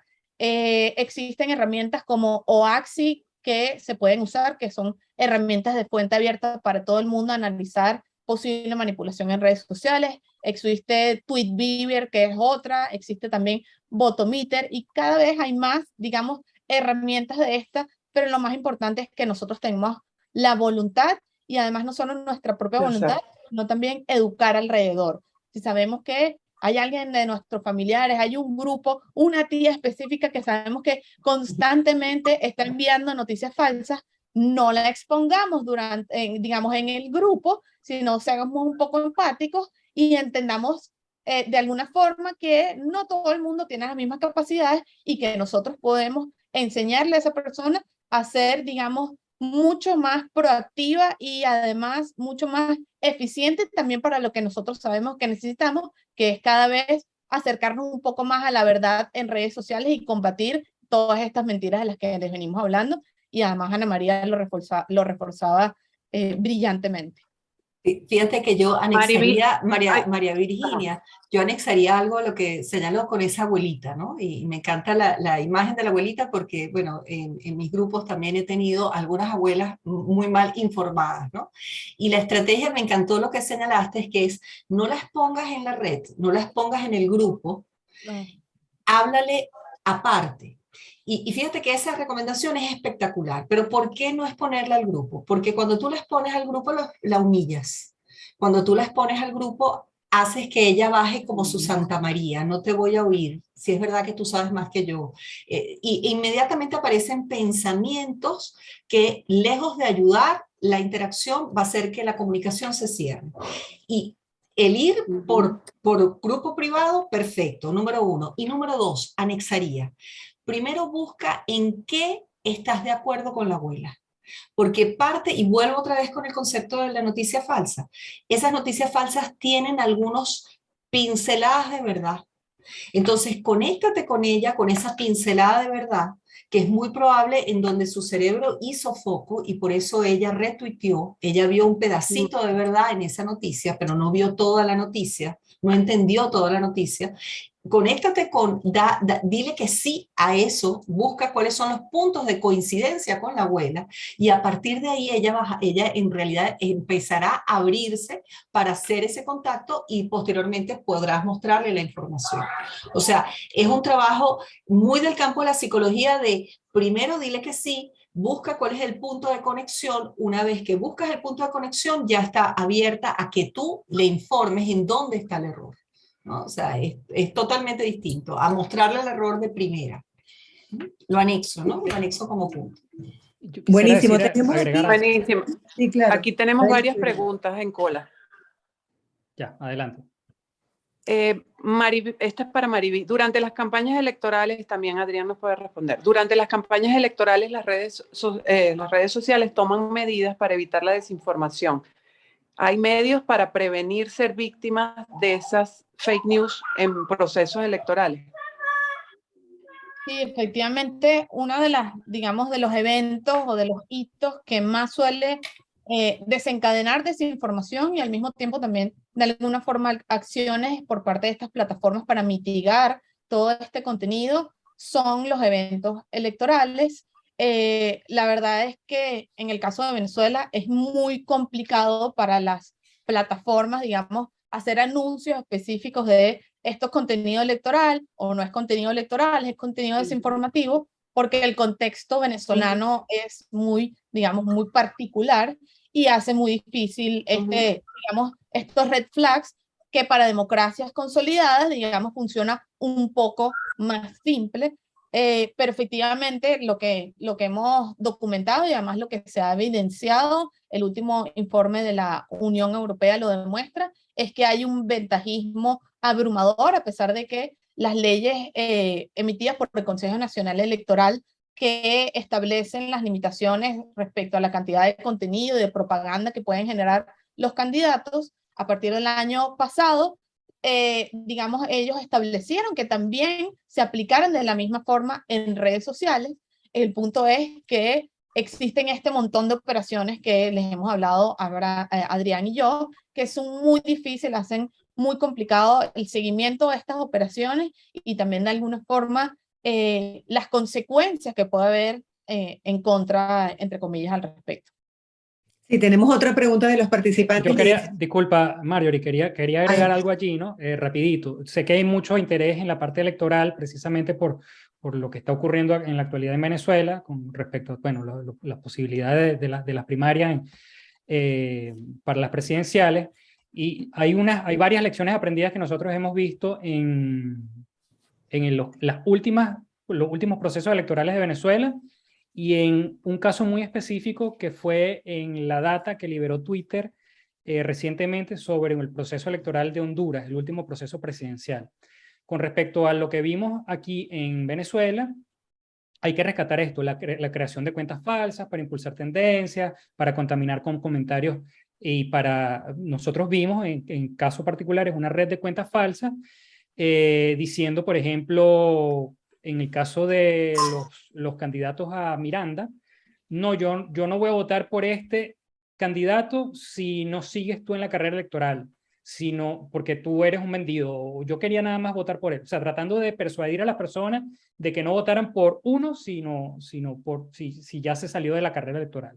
Pero en el caso de Honduras ocurrió algo muy interesante, que fue impulso coordinado de tendencias, creación de páginas web falsas de candidatos electorales y creación de medios falsos para sembrar la matriz de opinión de que un candidato había hecho una alianza con otro candidato, ¿no? Entonces, para quitarle votos y para que un tercer candidato tuviera más votos. Entonces, creo que el mensaje en este caso en particular, tanto para los votantes como para los posibles candidatos, es creen cultura de comunicación directa con sus votantes y que el votante se acostumbre a consultar directamente con el candidato, la persona que quiere votar, porque es bastante probable que creen cuentas falsas, que impulsen rumores y creen páginas falsas. Inclusive había una página falsa de una campaña diciendo, si yo me alié con fulana de tal, y era una página falsa, era una suplantación de identidad. Entonces ese tipo de cosas se prevé que puedan ocurrir en Venezuela. Perfecto. Adrián, tenemos otra participación. Dice así, ante la sobreabundancia de contenidos que genera fatiga informativa, ¿cómo lograr una nueva narrativa que refuerce el valor de la verdad y de lo colectivo? Mira, yo creo que esa palabra es muy cierta, la sobreabundancia. Yo conozco personas que dicen, yo les he preguntado, ¿cómo te informas tú? Y me dice, bueno, mira, realmente yo tengo una cuenta a la cual sigo en una cuenta de Instagram en la cual sigo 60 medios venezolanos. Yo, pero es que en Venezuela no hay más, en Venezuela no hay más, a ver, fuentes confiables que tú digas así, muy importantes, no habrá más de 20. O sea, ¿qué estás leyendo tú? Bueno, estás leyendo portales falsos de información, estás leyendo... Mira, nosotros tenemos inventariados en Instagram, para darte un ejemplo, unas 250 falsos portales de información que prácticamente todos se copian las noticias de 3 o 4. Copian y pegan y intercalan ese contenido noticioso con publicidad, porque lo que están es monetizando, lo hacen simplemente para ganar dinero. Entonces, primero, ubica medios que sean confiables, que sean serios y que tengan periodistas que den la cara, porque ningún medio anónimo es responsable, no tienen nada que perder si es anónimo, ¿ok? Su reputación no importa porque es anónimo. Si cometen una desinformación, se cambian el nombre y se cambian la foto. Entonces, sigue un medio que sea real, donde hay periodistas que den la cara, que sean fuentes primarias, o sea, que no se estén copiando las noticias de otros medios, porque no estás informándote, lo que estás es simplemente cayendo en un bucle de copy-pega, copy-pega, copy-pega, y te estás agotando mentalmente. Yo creo que explicar eso es importante. Yo anexaría, Adrián, abrir tu abanico. Y cuando hablamos de abrir tu abanico, que no busques incluso el poder tener fuentes en otras latitudes, el poder tener fuentes en Europa, cómo ve Europa a Latinoamérica, tener otras fuentes, o sea, que tu abanico sea bien amplio. También es muy sano, ¿no? Fuentes confiables, pero con un abanico amplio.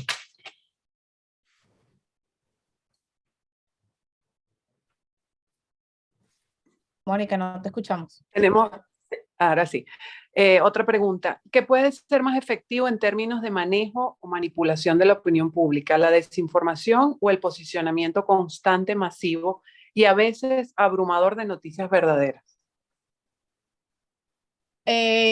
Ambas. O sea, el tema es que usualmente ninguna de estas viene sola, sino que vienen acompañadas de censura en medios tradicionales, propaganda en las redes sociales y además desinformación o deslegitimación a instituciones, personajes públicos, etcétera, etcétera. Es algo que constantemente está allí. Y también quería completar la última pregunta que nos preguntaba qué se pueden hacer, entendiendo que en contextos electorales efectivamente es el momento en el que muchas veces más se despliegan este tipo de comportamientos.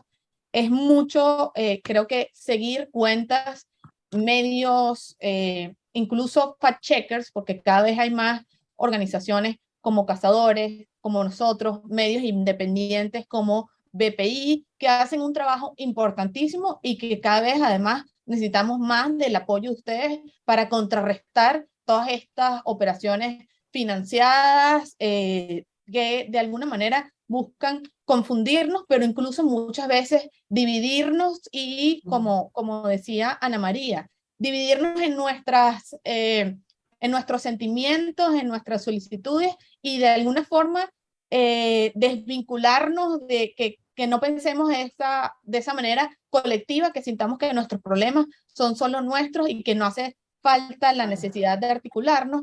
Precisamente muchas de estas operaciones buscan eso, desunirnos, crear desconfianza entre los opositores, entre las instituciones, etcétera. Y de nuevo, nada de esto es casualidad.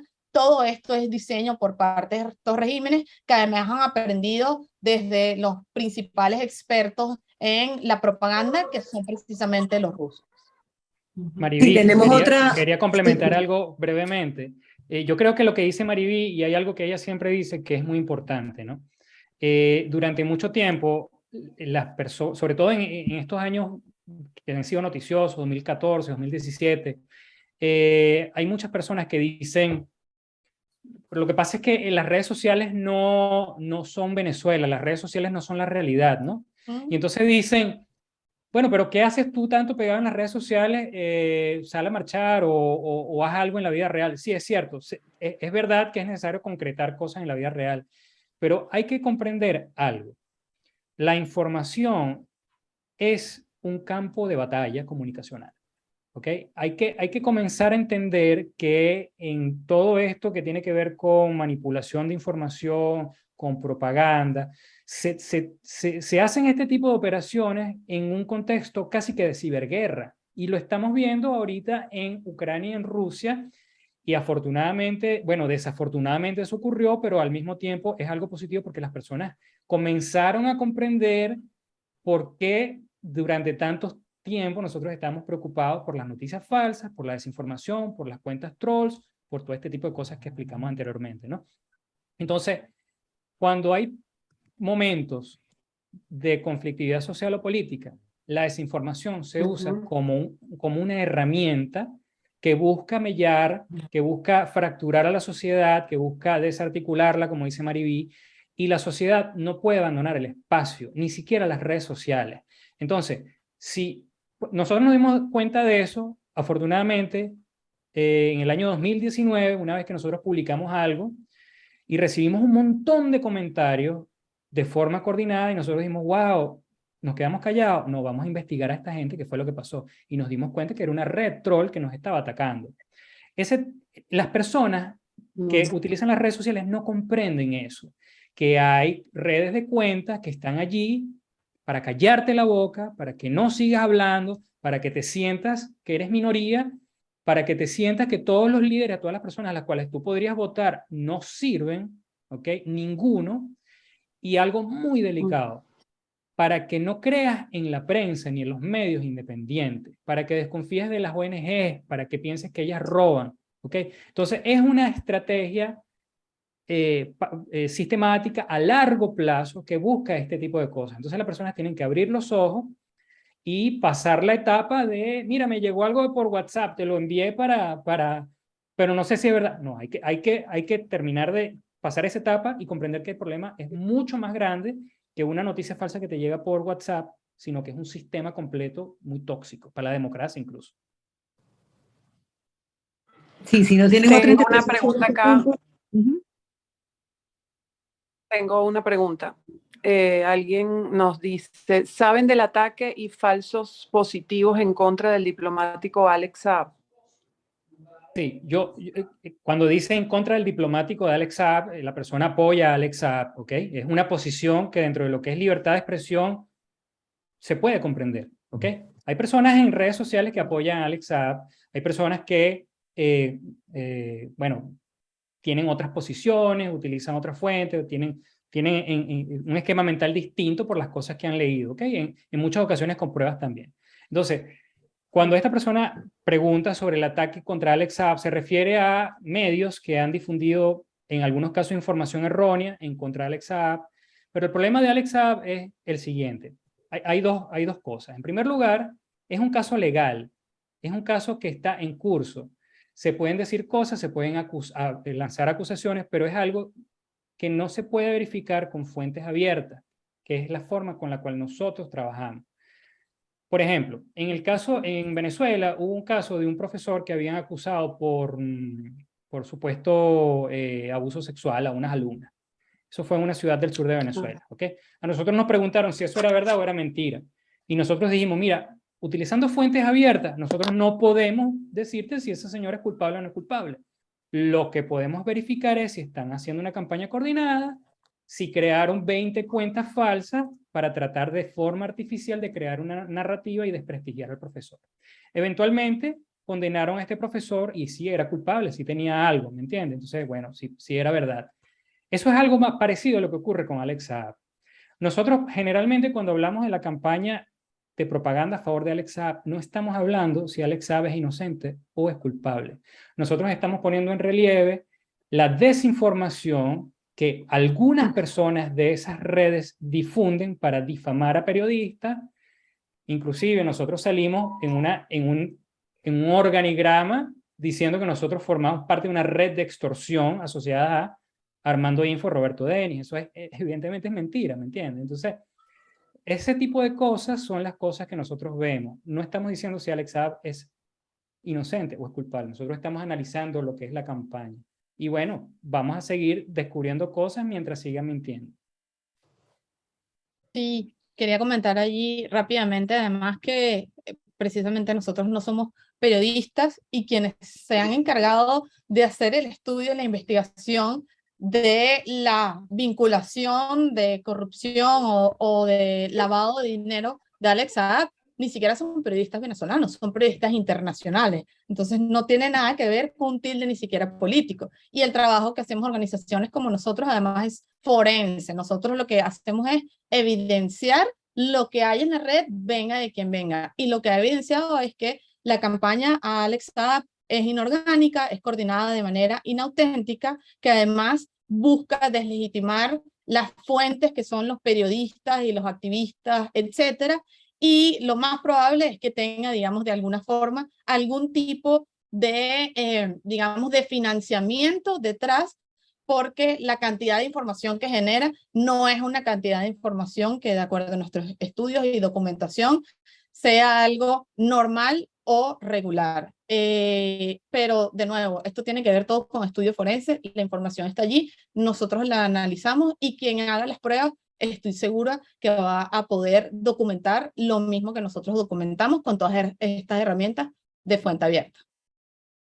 Sí, nos hacen la pregunta abierta para todos. Desde su punto de vista, ¿el futuro de los venezolanos será opinar en Internet desde el anonimato para resguardar la integridad física y evitar represalias de cualquier tipo? Aprovecho ahí rapidito. La verdad es que esperamos que no, pero existe un riesgo real de que esto cada vez sea más necesario utilizar de alguna forma el anonimato en redes para seguir haciendo activismo, para seguir, digamos, siendo parte de la disidencia política, o incluso expresar nuestras opiniones, entendiendo que en Venezuela la libertad de expresión no existe. Ya sucede en países como Cuba, Nicaragua y Venezuela, que existen leyes que dan carácter penal a las opiniones emitidas en redes sociales, y en Venezuela, como comentaba en la presentación antes, también existe una propuesta de ley que discute exactamente o precisamente un poco esto. Además, en El Salvador, la semana pasada, acaban de detener al primer tuitero y acaban de juzgar al primer tuitero por básicamente lo mismo, emitir una opinión, una información en redes sociales, y se le ha dado el tilde de terrorista, de traidor a la patria, etcétera, simplemente por tener una opinión distinta a la del gobierno de El Salvador. Y de nuevo, lo mismo pasa en Venezuela, Cuba y Nicaragua, donde la libertad de expresión es entendida como una forma de incluso violencia o de destabilización por parte de estos regímenes autoritarios. Hay una cosa que yo quiero para matizar lo que dice María Virginia, ¿no? En varias ocasiones yo la he escuchado a ella hablar sobre lo que es la censura y sobre lo que es el uso del anonimato en estos países, Venezuela, Nicaragua y Cuba. Estoy de acuerdo con ella en eso, ¿no? Sin embargo, a nivel de lo que es el acceso a la información, es muy importante comprender que el anonimato también es un cuchillo de doble filo. ¿Por qué? Porque en Venezuela se han creado redes de cuentas supuestamente de oposición radical que realmente obedecen a patrones de manipulación de plataformas. Un montón de cuentas con máscara de Anonymous. ¿Se acuerdan de esa época? Anonymous, wow. Bueno, eran cuentas falsas, posiblemente encubiertas, generando desinformación para desarticular o para desgastar la protesta opositora. Entonces, yo personalmente evito informarme con cuentas anónimas. Perdón, es mi posición. Perdón. Por supuesto, hay cuentas anónimas que son importantes, que publican información relevante, ¿ok? Especialmente activistas.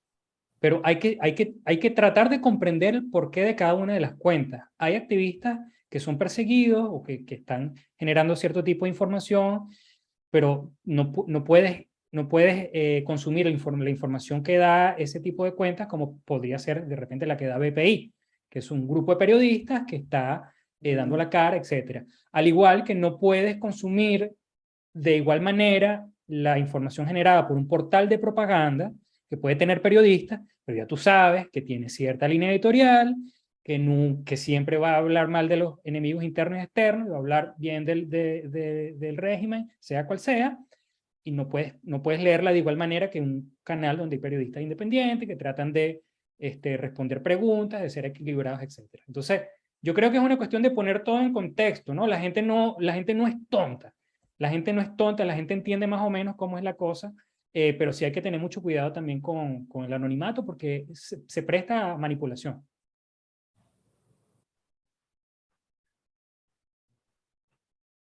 Mónica, no te escuchamos.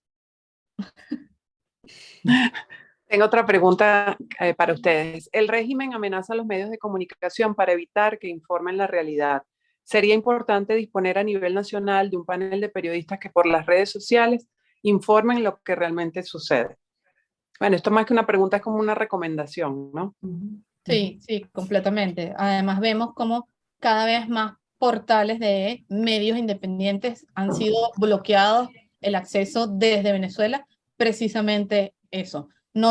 Digamos, no te bloqueo todo el acceso al Internet, pero te bloqueo lo que yo no quiero que veas, que son los medios independientes, las organizaciones en defensa de los derechos humanos, incluso medios de portales de otros países como CNN o cosas similares son bloqueados de Internet, desde las televisoras, desde las emisiones de las televisoras regulares en Venezuela. Así que esto es parte también del diseño y del control informativo del Estado.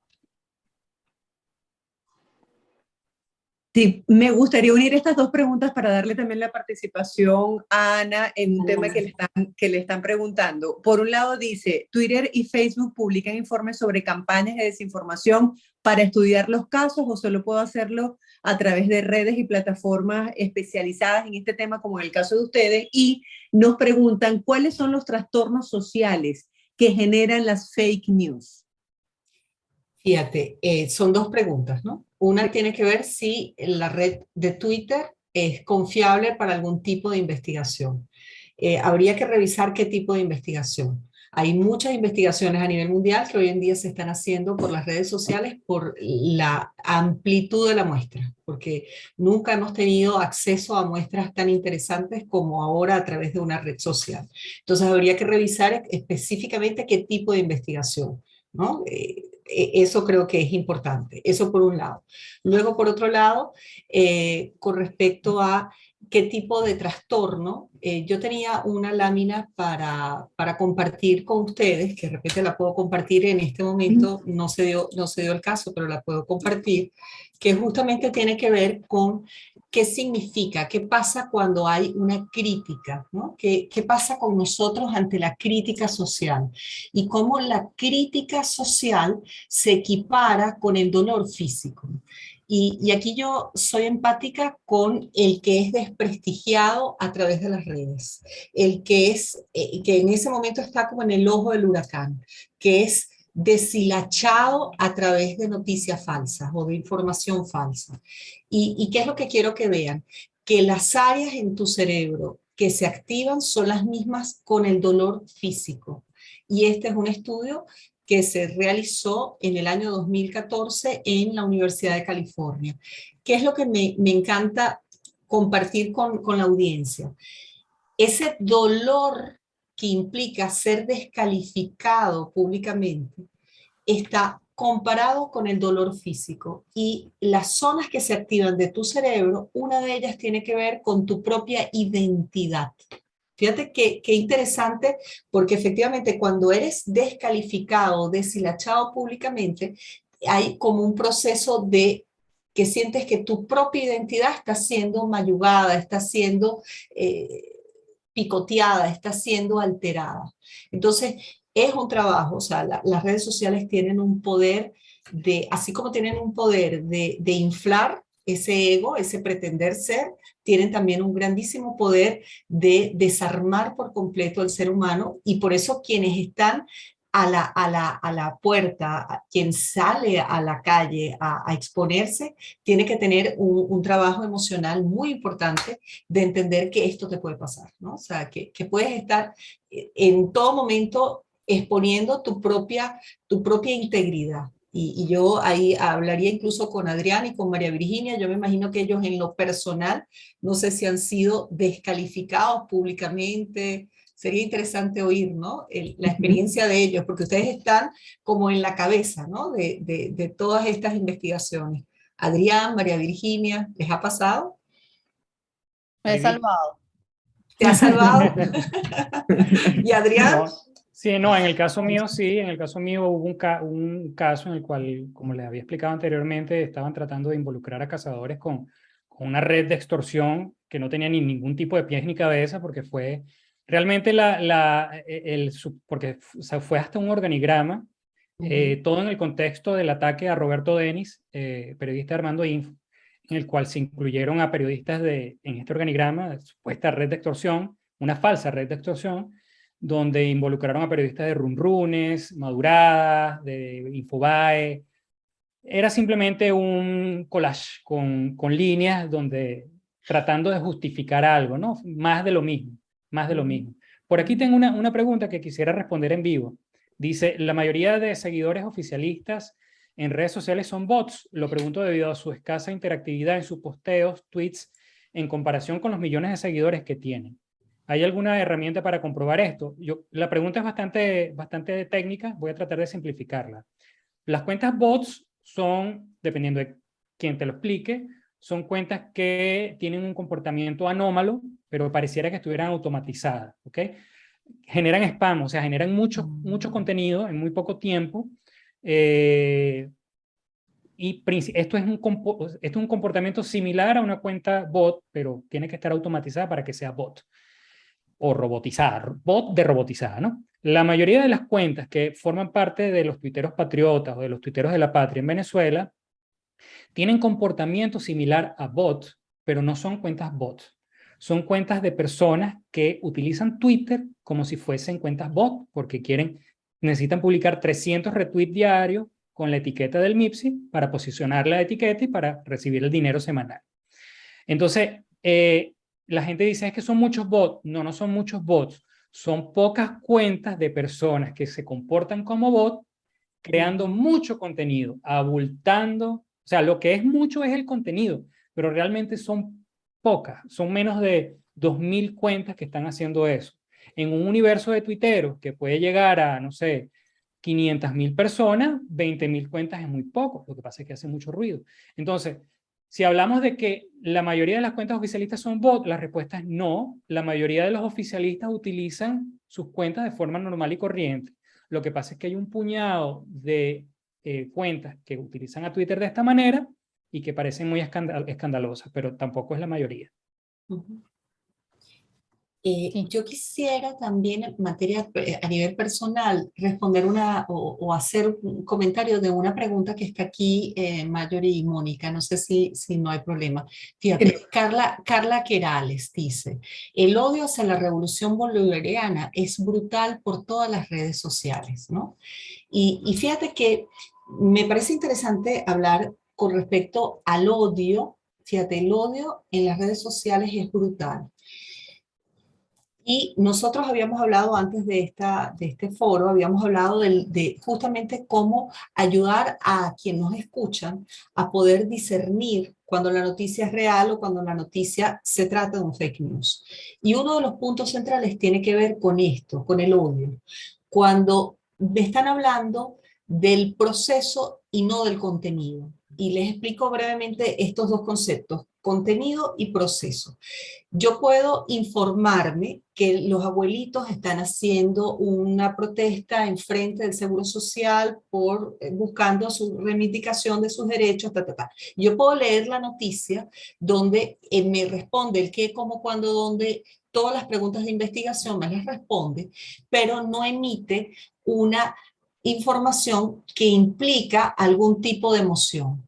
La emoción me la deja al espectador. O sea, yo leo y tal vez a mí me parece indignante que un abuelo de 90 años esté reclamando algo que por derecho debería tener. Ya esa es una opinión mía de proceso ante la información. Pero si la información dice cómo es posible, hasta cuándo, mira a los abuelos, mira cómo, ya automáticamente estamos hablando de un mensaje que está cargado de un proceso que lejos de informar, pues bueno, puedo informarme, pero me estoy informando de lo que siente otro, no me estoy informando de la información como tal, del contenido. Entonces, por eso la distinción contenido-proceso. Y la idea ¿cuál es? Que busquemos fuentes en donde se trabaje el contenido y no el proceso. O sea, fíjate que este foro siento que han sido muy, muy objetivos, muy claros, indicando lo que ocurre, pero en ningún momento ni Adrián ni María Virginia han hablado de cómo se sienten ellos al ver todo esto. Ya cada uno de nosotros tendrá su sentimiento personal que es válido, pero a la hora de informar yo tengo que ponerme como quien dice la cachucha o la visera y tengo que ponerme desde el plano de lo que significa el contenido. Hay tanto, esto es lo que he observado, esto es lo que aparece, sin emitir un juicio de valor ante eso que estoy evidenciando. ¿Mm? Entonces, esa también es una manera de poder incluso que no aparezca odio, sino que aparezca simplemente información. El odio es que la persona lo desarrolle individualmente, es libre, el odio es libre, pero que no sea el canal. ¿Mm? No sé si... Sí. O incluso la excusa. Uh-huh. Es así. Y yo también como para cerrar, había una pregunta que me parecía muy importante responder, es cómo hacer con un celular o un dispositivo sencillo para blindarse en contra de las noticias falsas.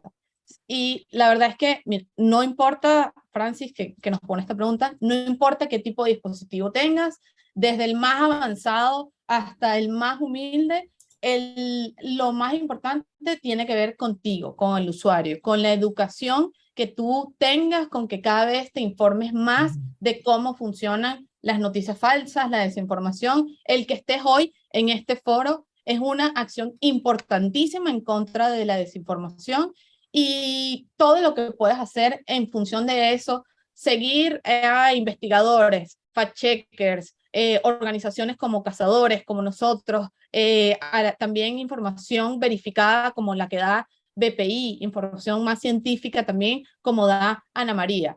Seguir y rodearnos entonces, como nos comentaba también Ana María, de la información que es real, no solo, digamos, no voy a seguir a Mr. Popó porque todas mis amigas siguen a Mr. Popó y de unas predicciones maravillosas, porque eso al final lo que nos hace también es contaminar el ambiente informativo. Si nosotros mismos hacemos esa incluso depuración, si ya tú tienes todo un montón de cuentas spam en Twitter, en Facebook, y estás cansado, ya no sabes cómo utilizar tu Facebook, tu Instagram, empieza a eliminar a todas esas cuentas, a una limpieza de tus redes sociales y empieza a seguir gente verificada que te dé información que tú necesitas y que es valiosa no solo para ti, sino también probablemente para todo tu círculo y tu entorno.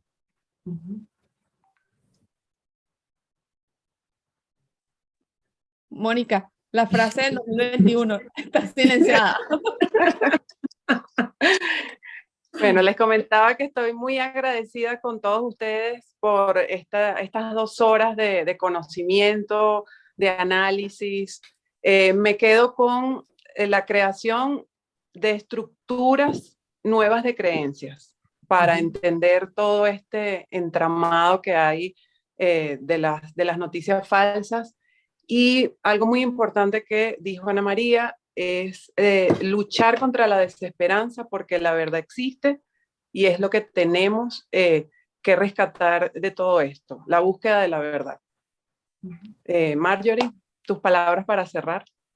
De verdad que les agradezco muchísimo porque hay una cantidad de información que no conocía, que me sumo a eso que decía Ana María, de que tenemos de pronto esa mente muy inocente, de no saber que funcionan todos estos aparatajes, plataformas, para generar una matriz de opinión, y siempre como periodistas tratamos de llevar esa información, ese contenido sin emitir nuestro propio juicio para que sea el televidente, el usuario, quien se cree su propia opinión, porque me parece que eso es respetar al ciudadano y todo ese background, ese contexto que tiene. Entonces, les agradezco enormemente por esta información tan importante que podemos poner en práctica desde ya, desde nuestro círculo más personal, como lo decía Adrián, a través de nuestros grupos de WhatsApp, con la familia, educando y sin perder esa fe y esa esperanza, porque leía que la polarización trae como consecuencia la desunión y justamente eso es lo que no queremos. Queremos la participación y la unión y poder tener esa conciencia y esa inteligencia emocional para asumir las críticas, como lo decía la doctora, de la mejor manera, porque esto es un medio de doble filo que así como puede enaltecer a muchísimas personas, también las puede dilapidar. Entonces hay que manejarse con mucha conciencia. Gracias a todos ustedes por acompañarnos en este foro especial hablando sobre las fake news y bueno, esperemos que existan nuevos encuentros. Feliz día y gracias por este trabajo maravilloso. Gracias. A ustedes, Chao. muy bien. Un placer este espacio. Igualmente.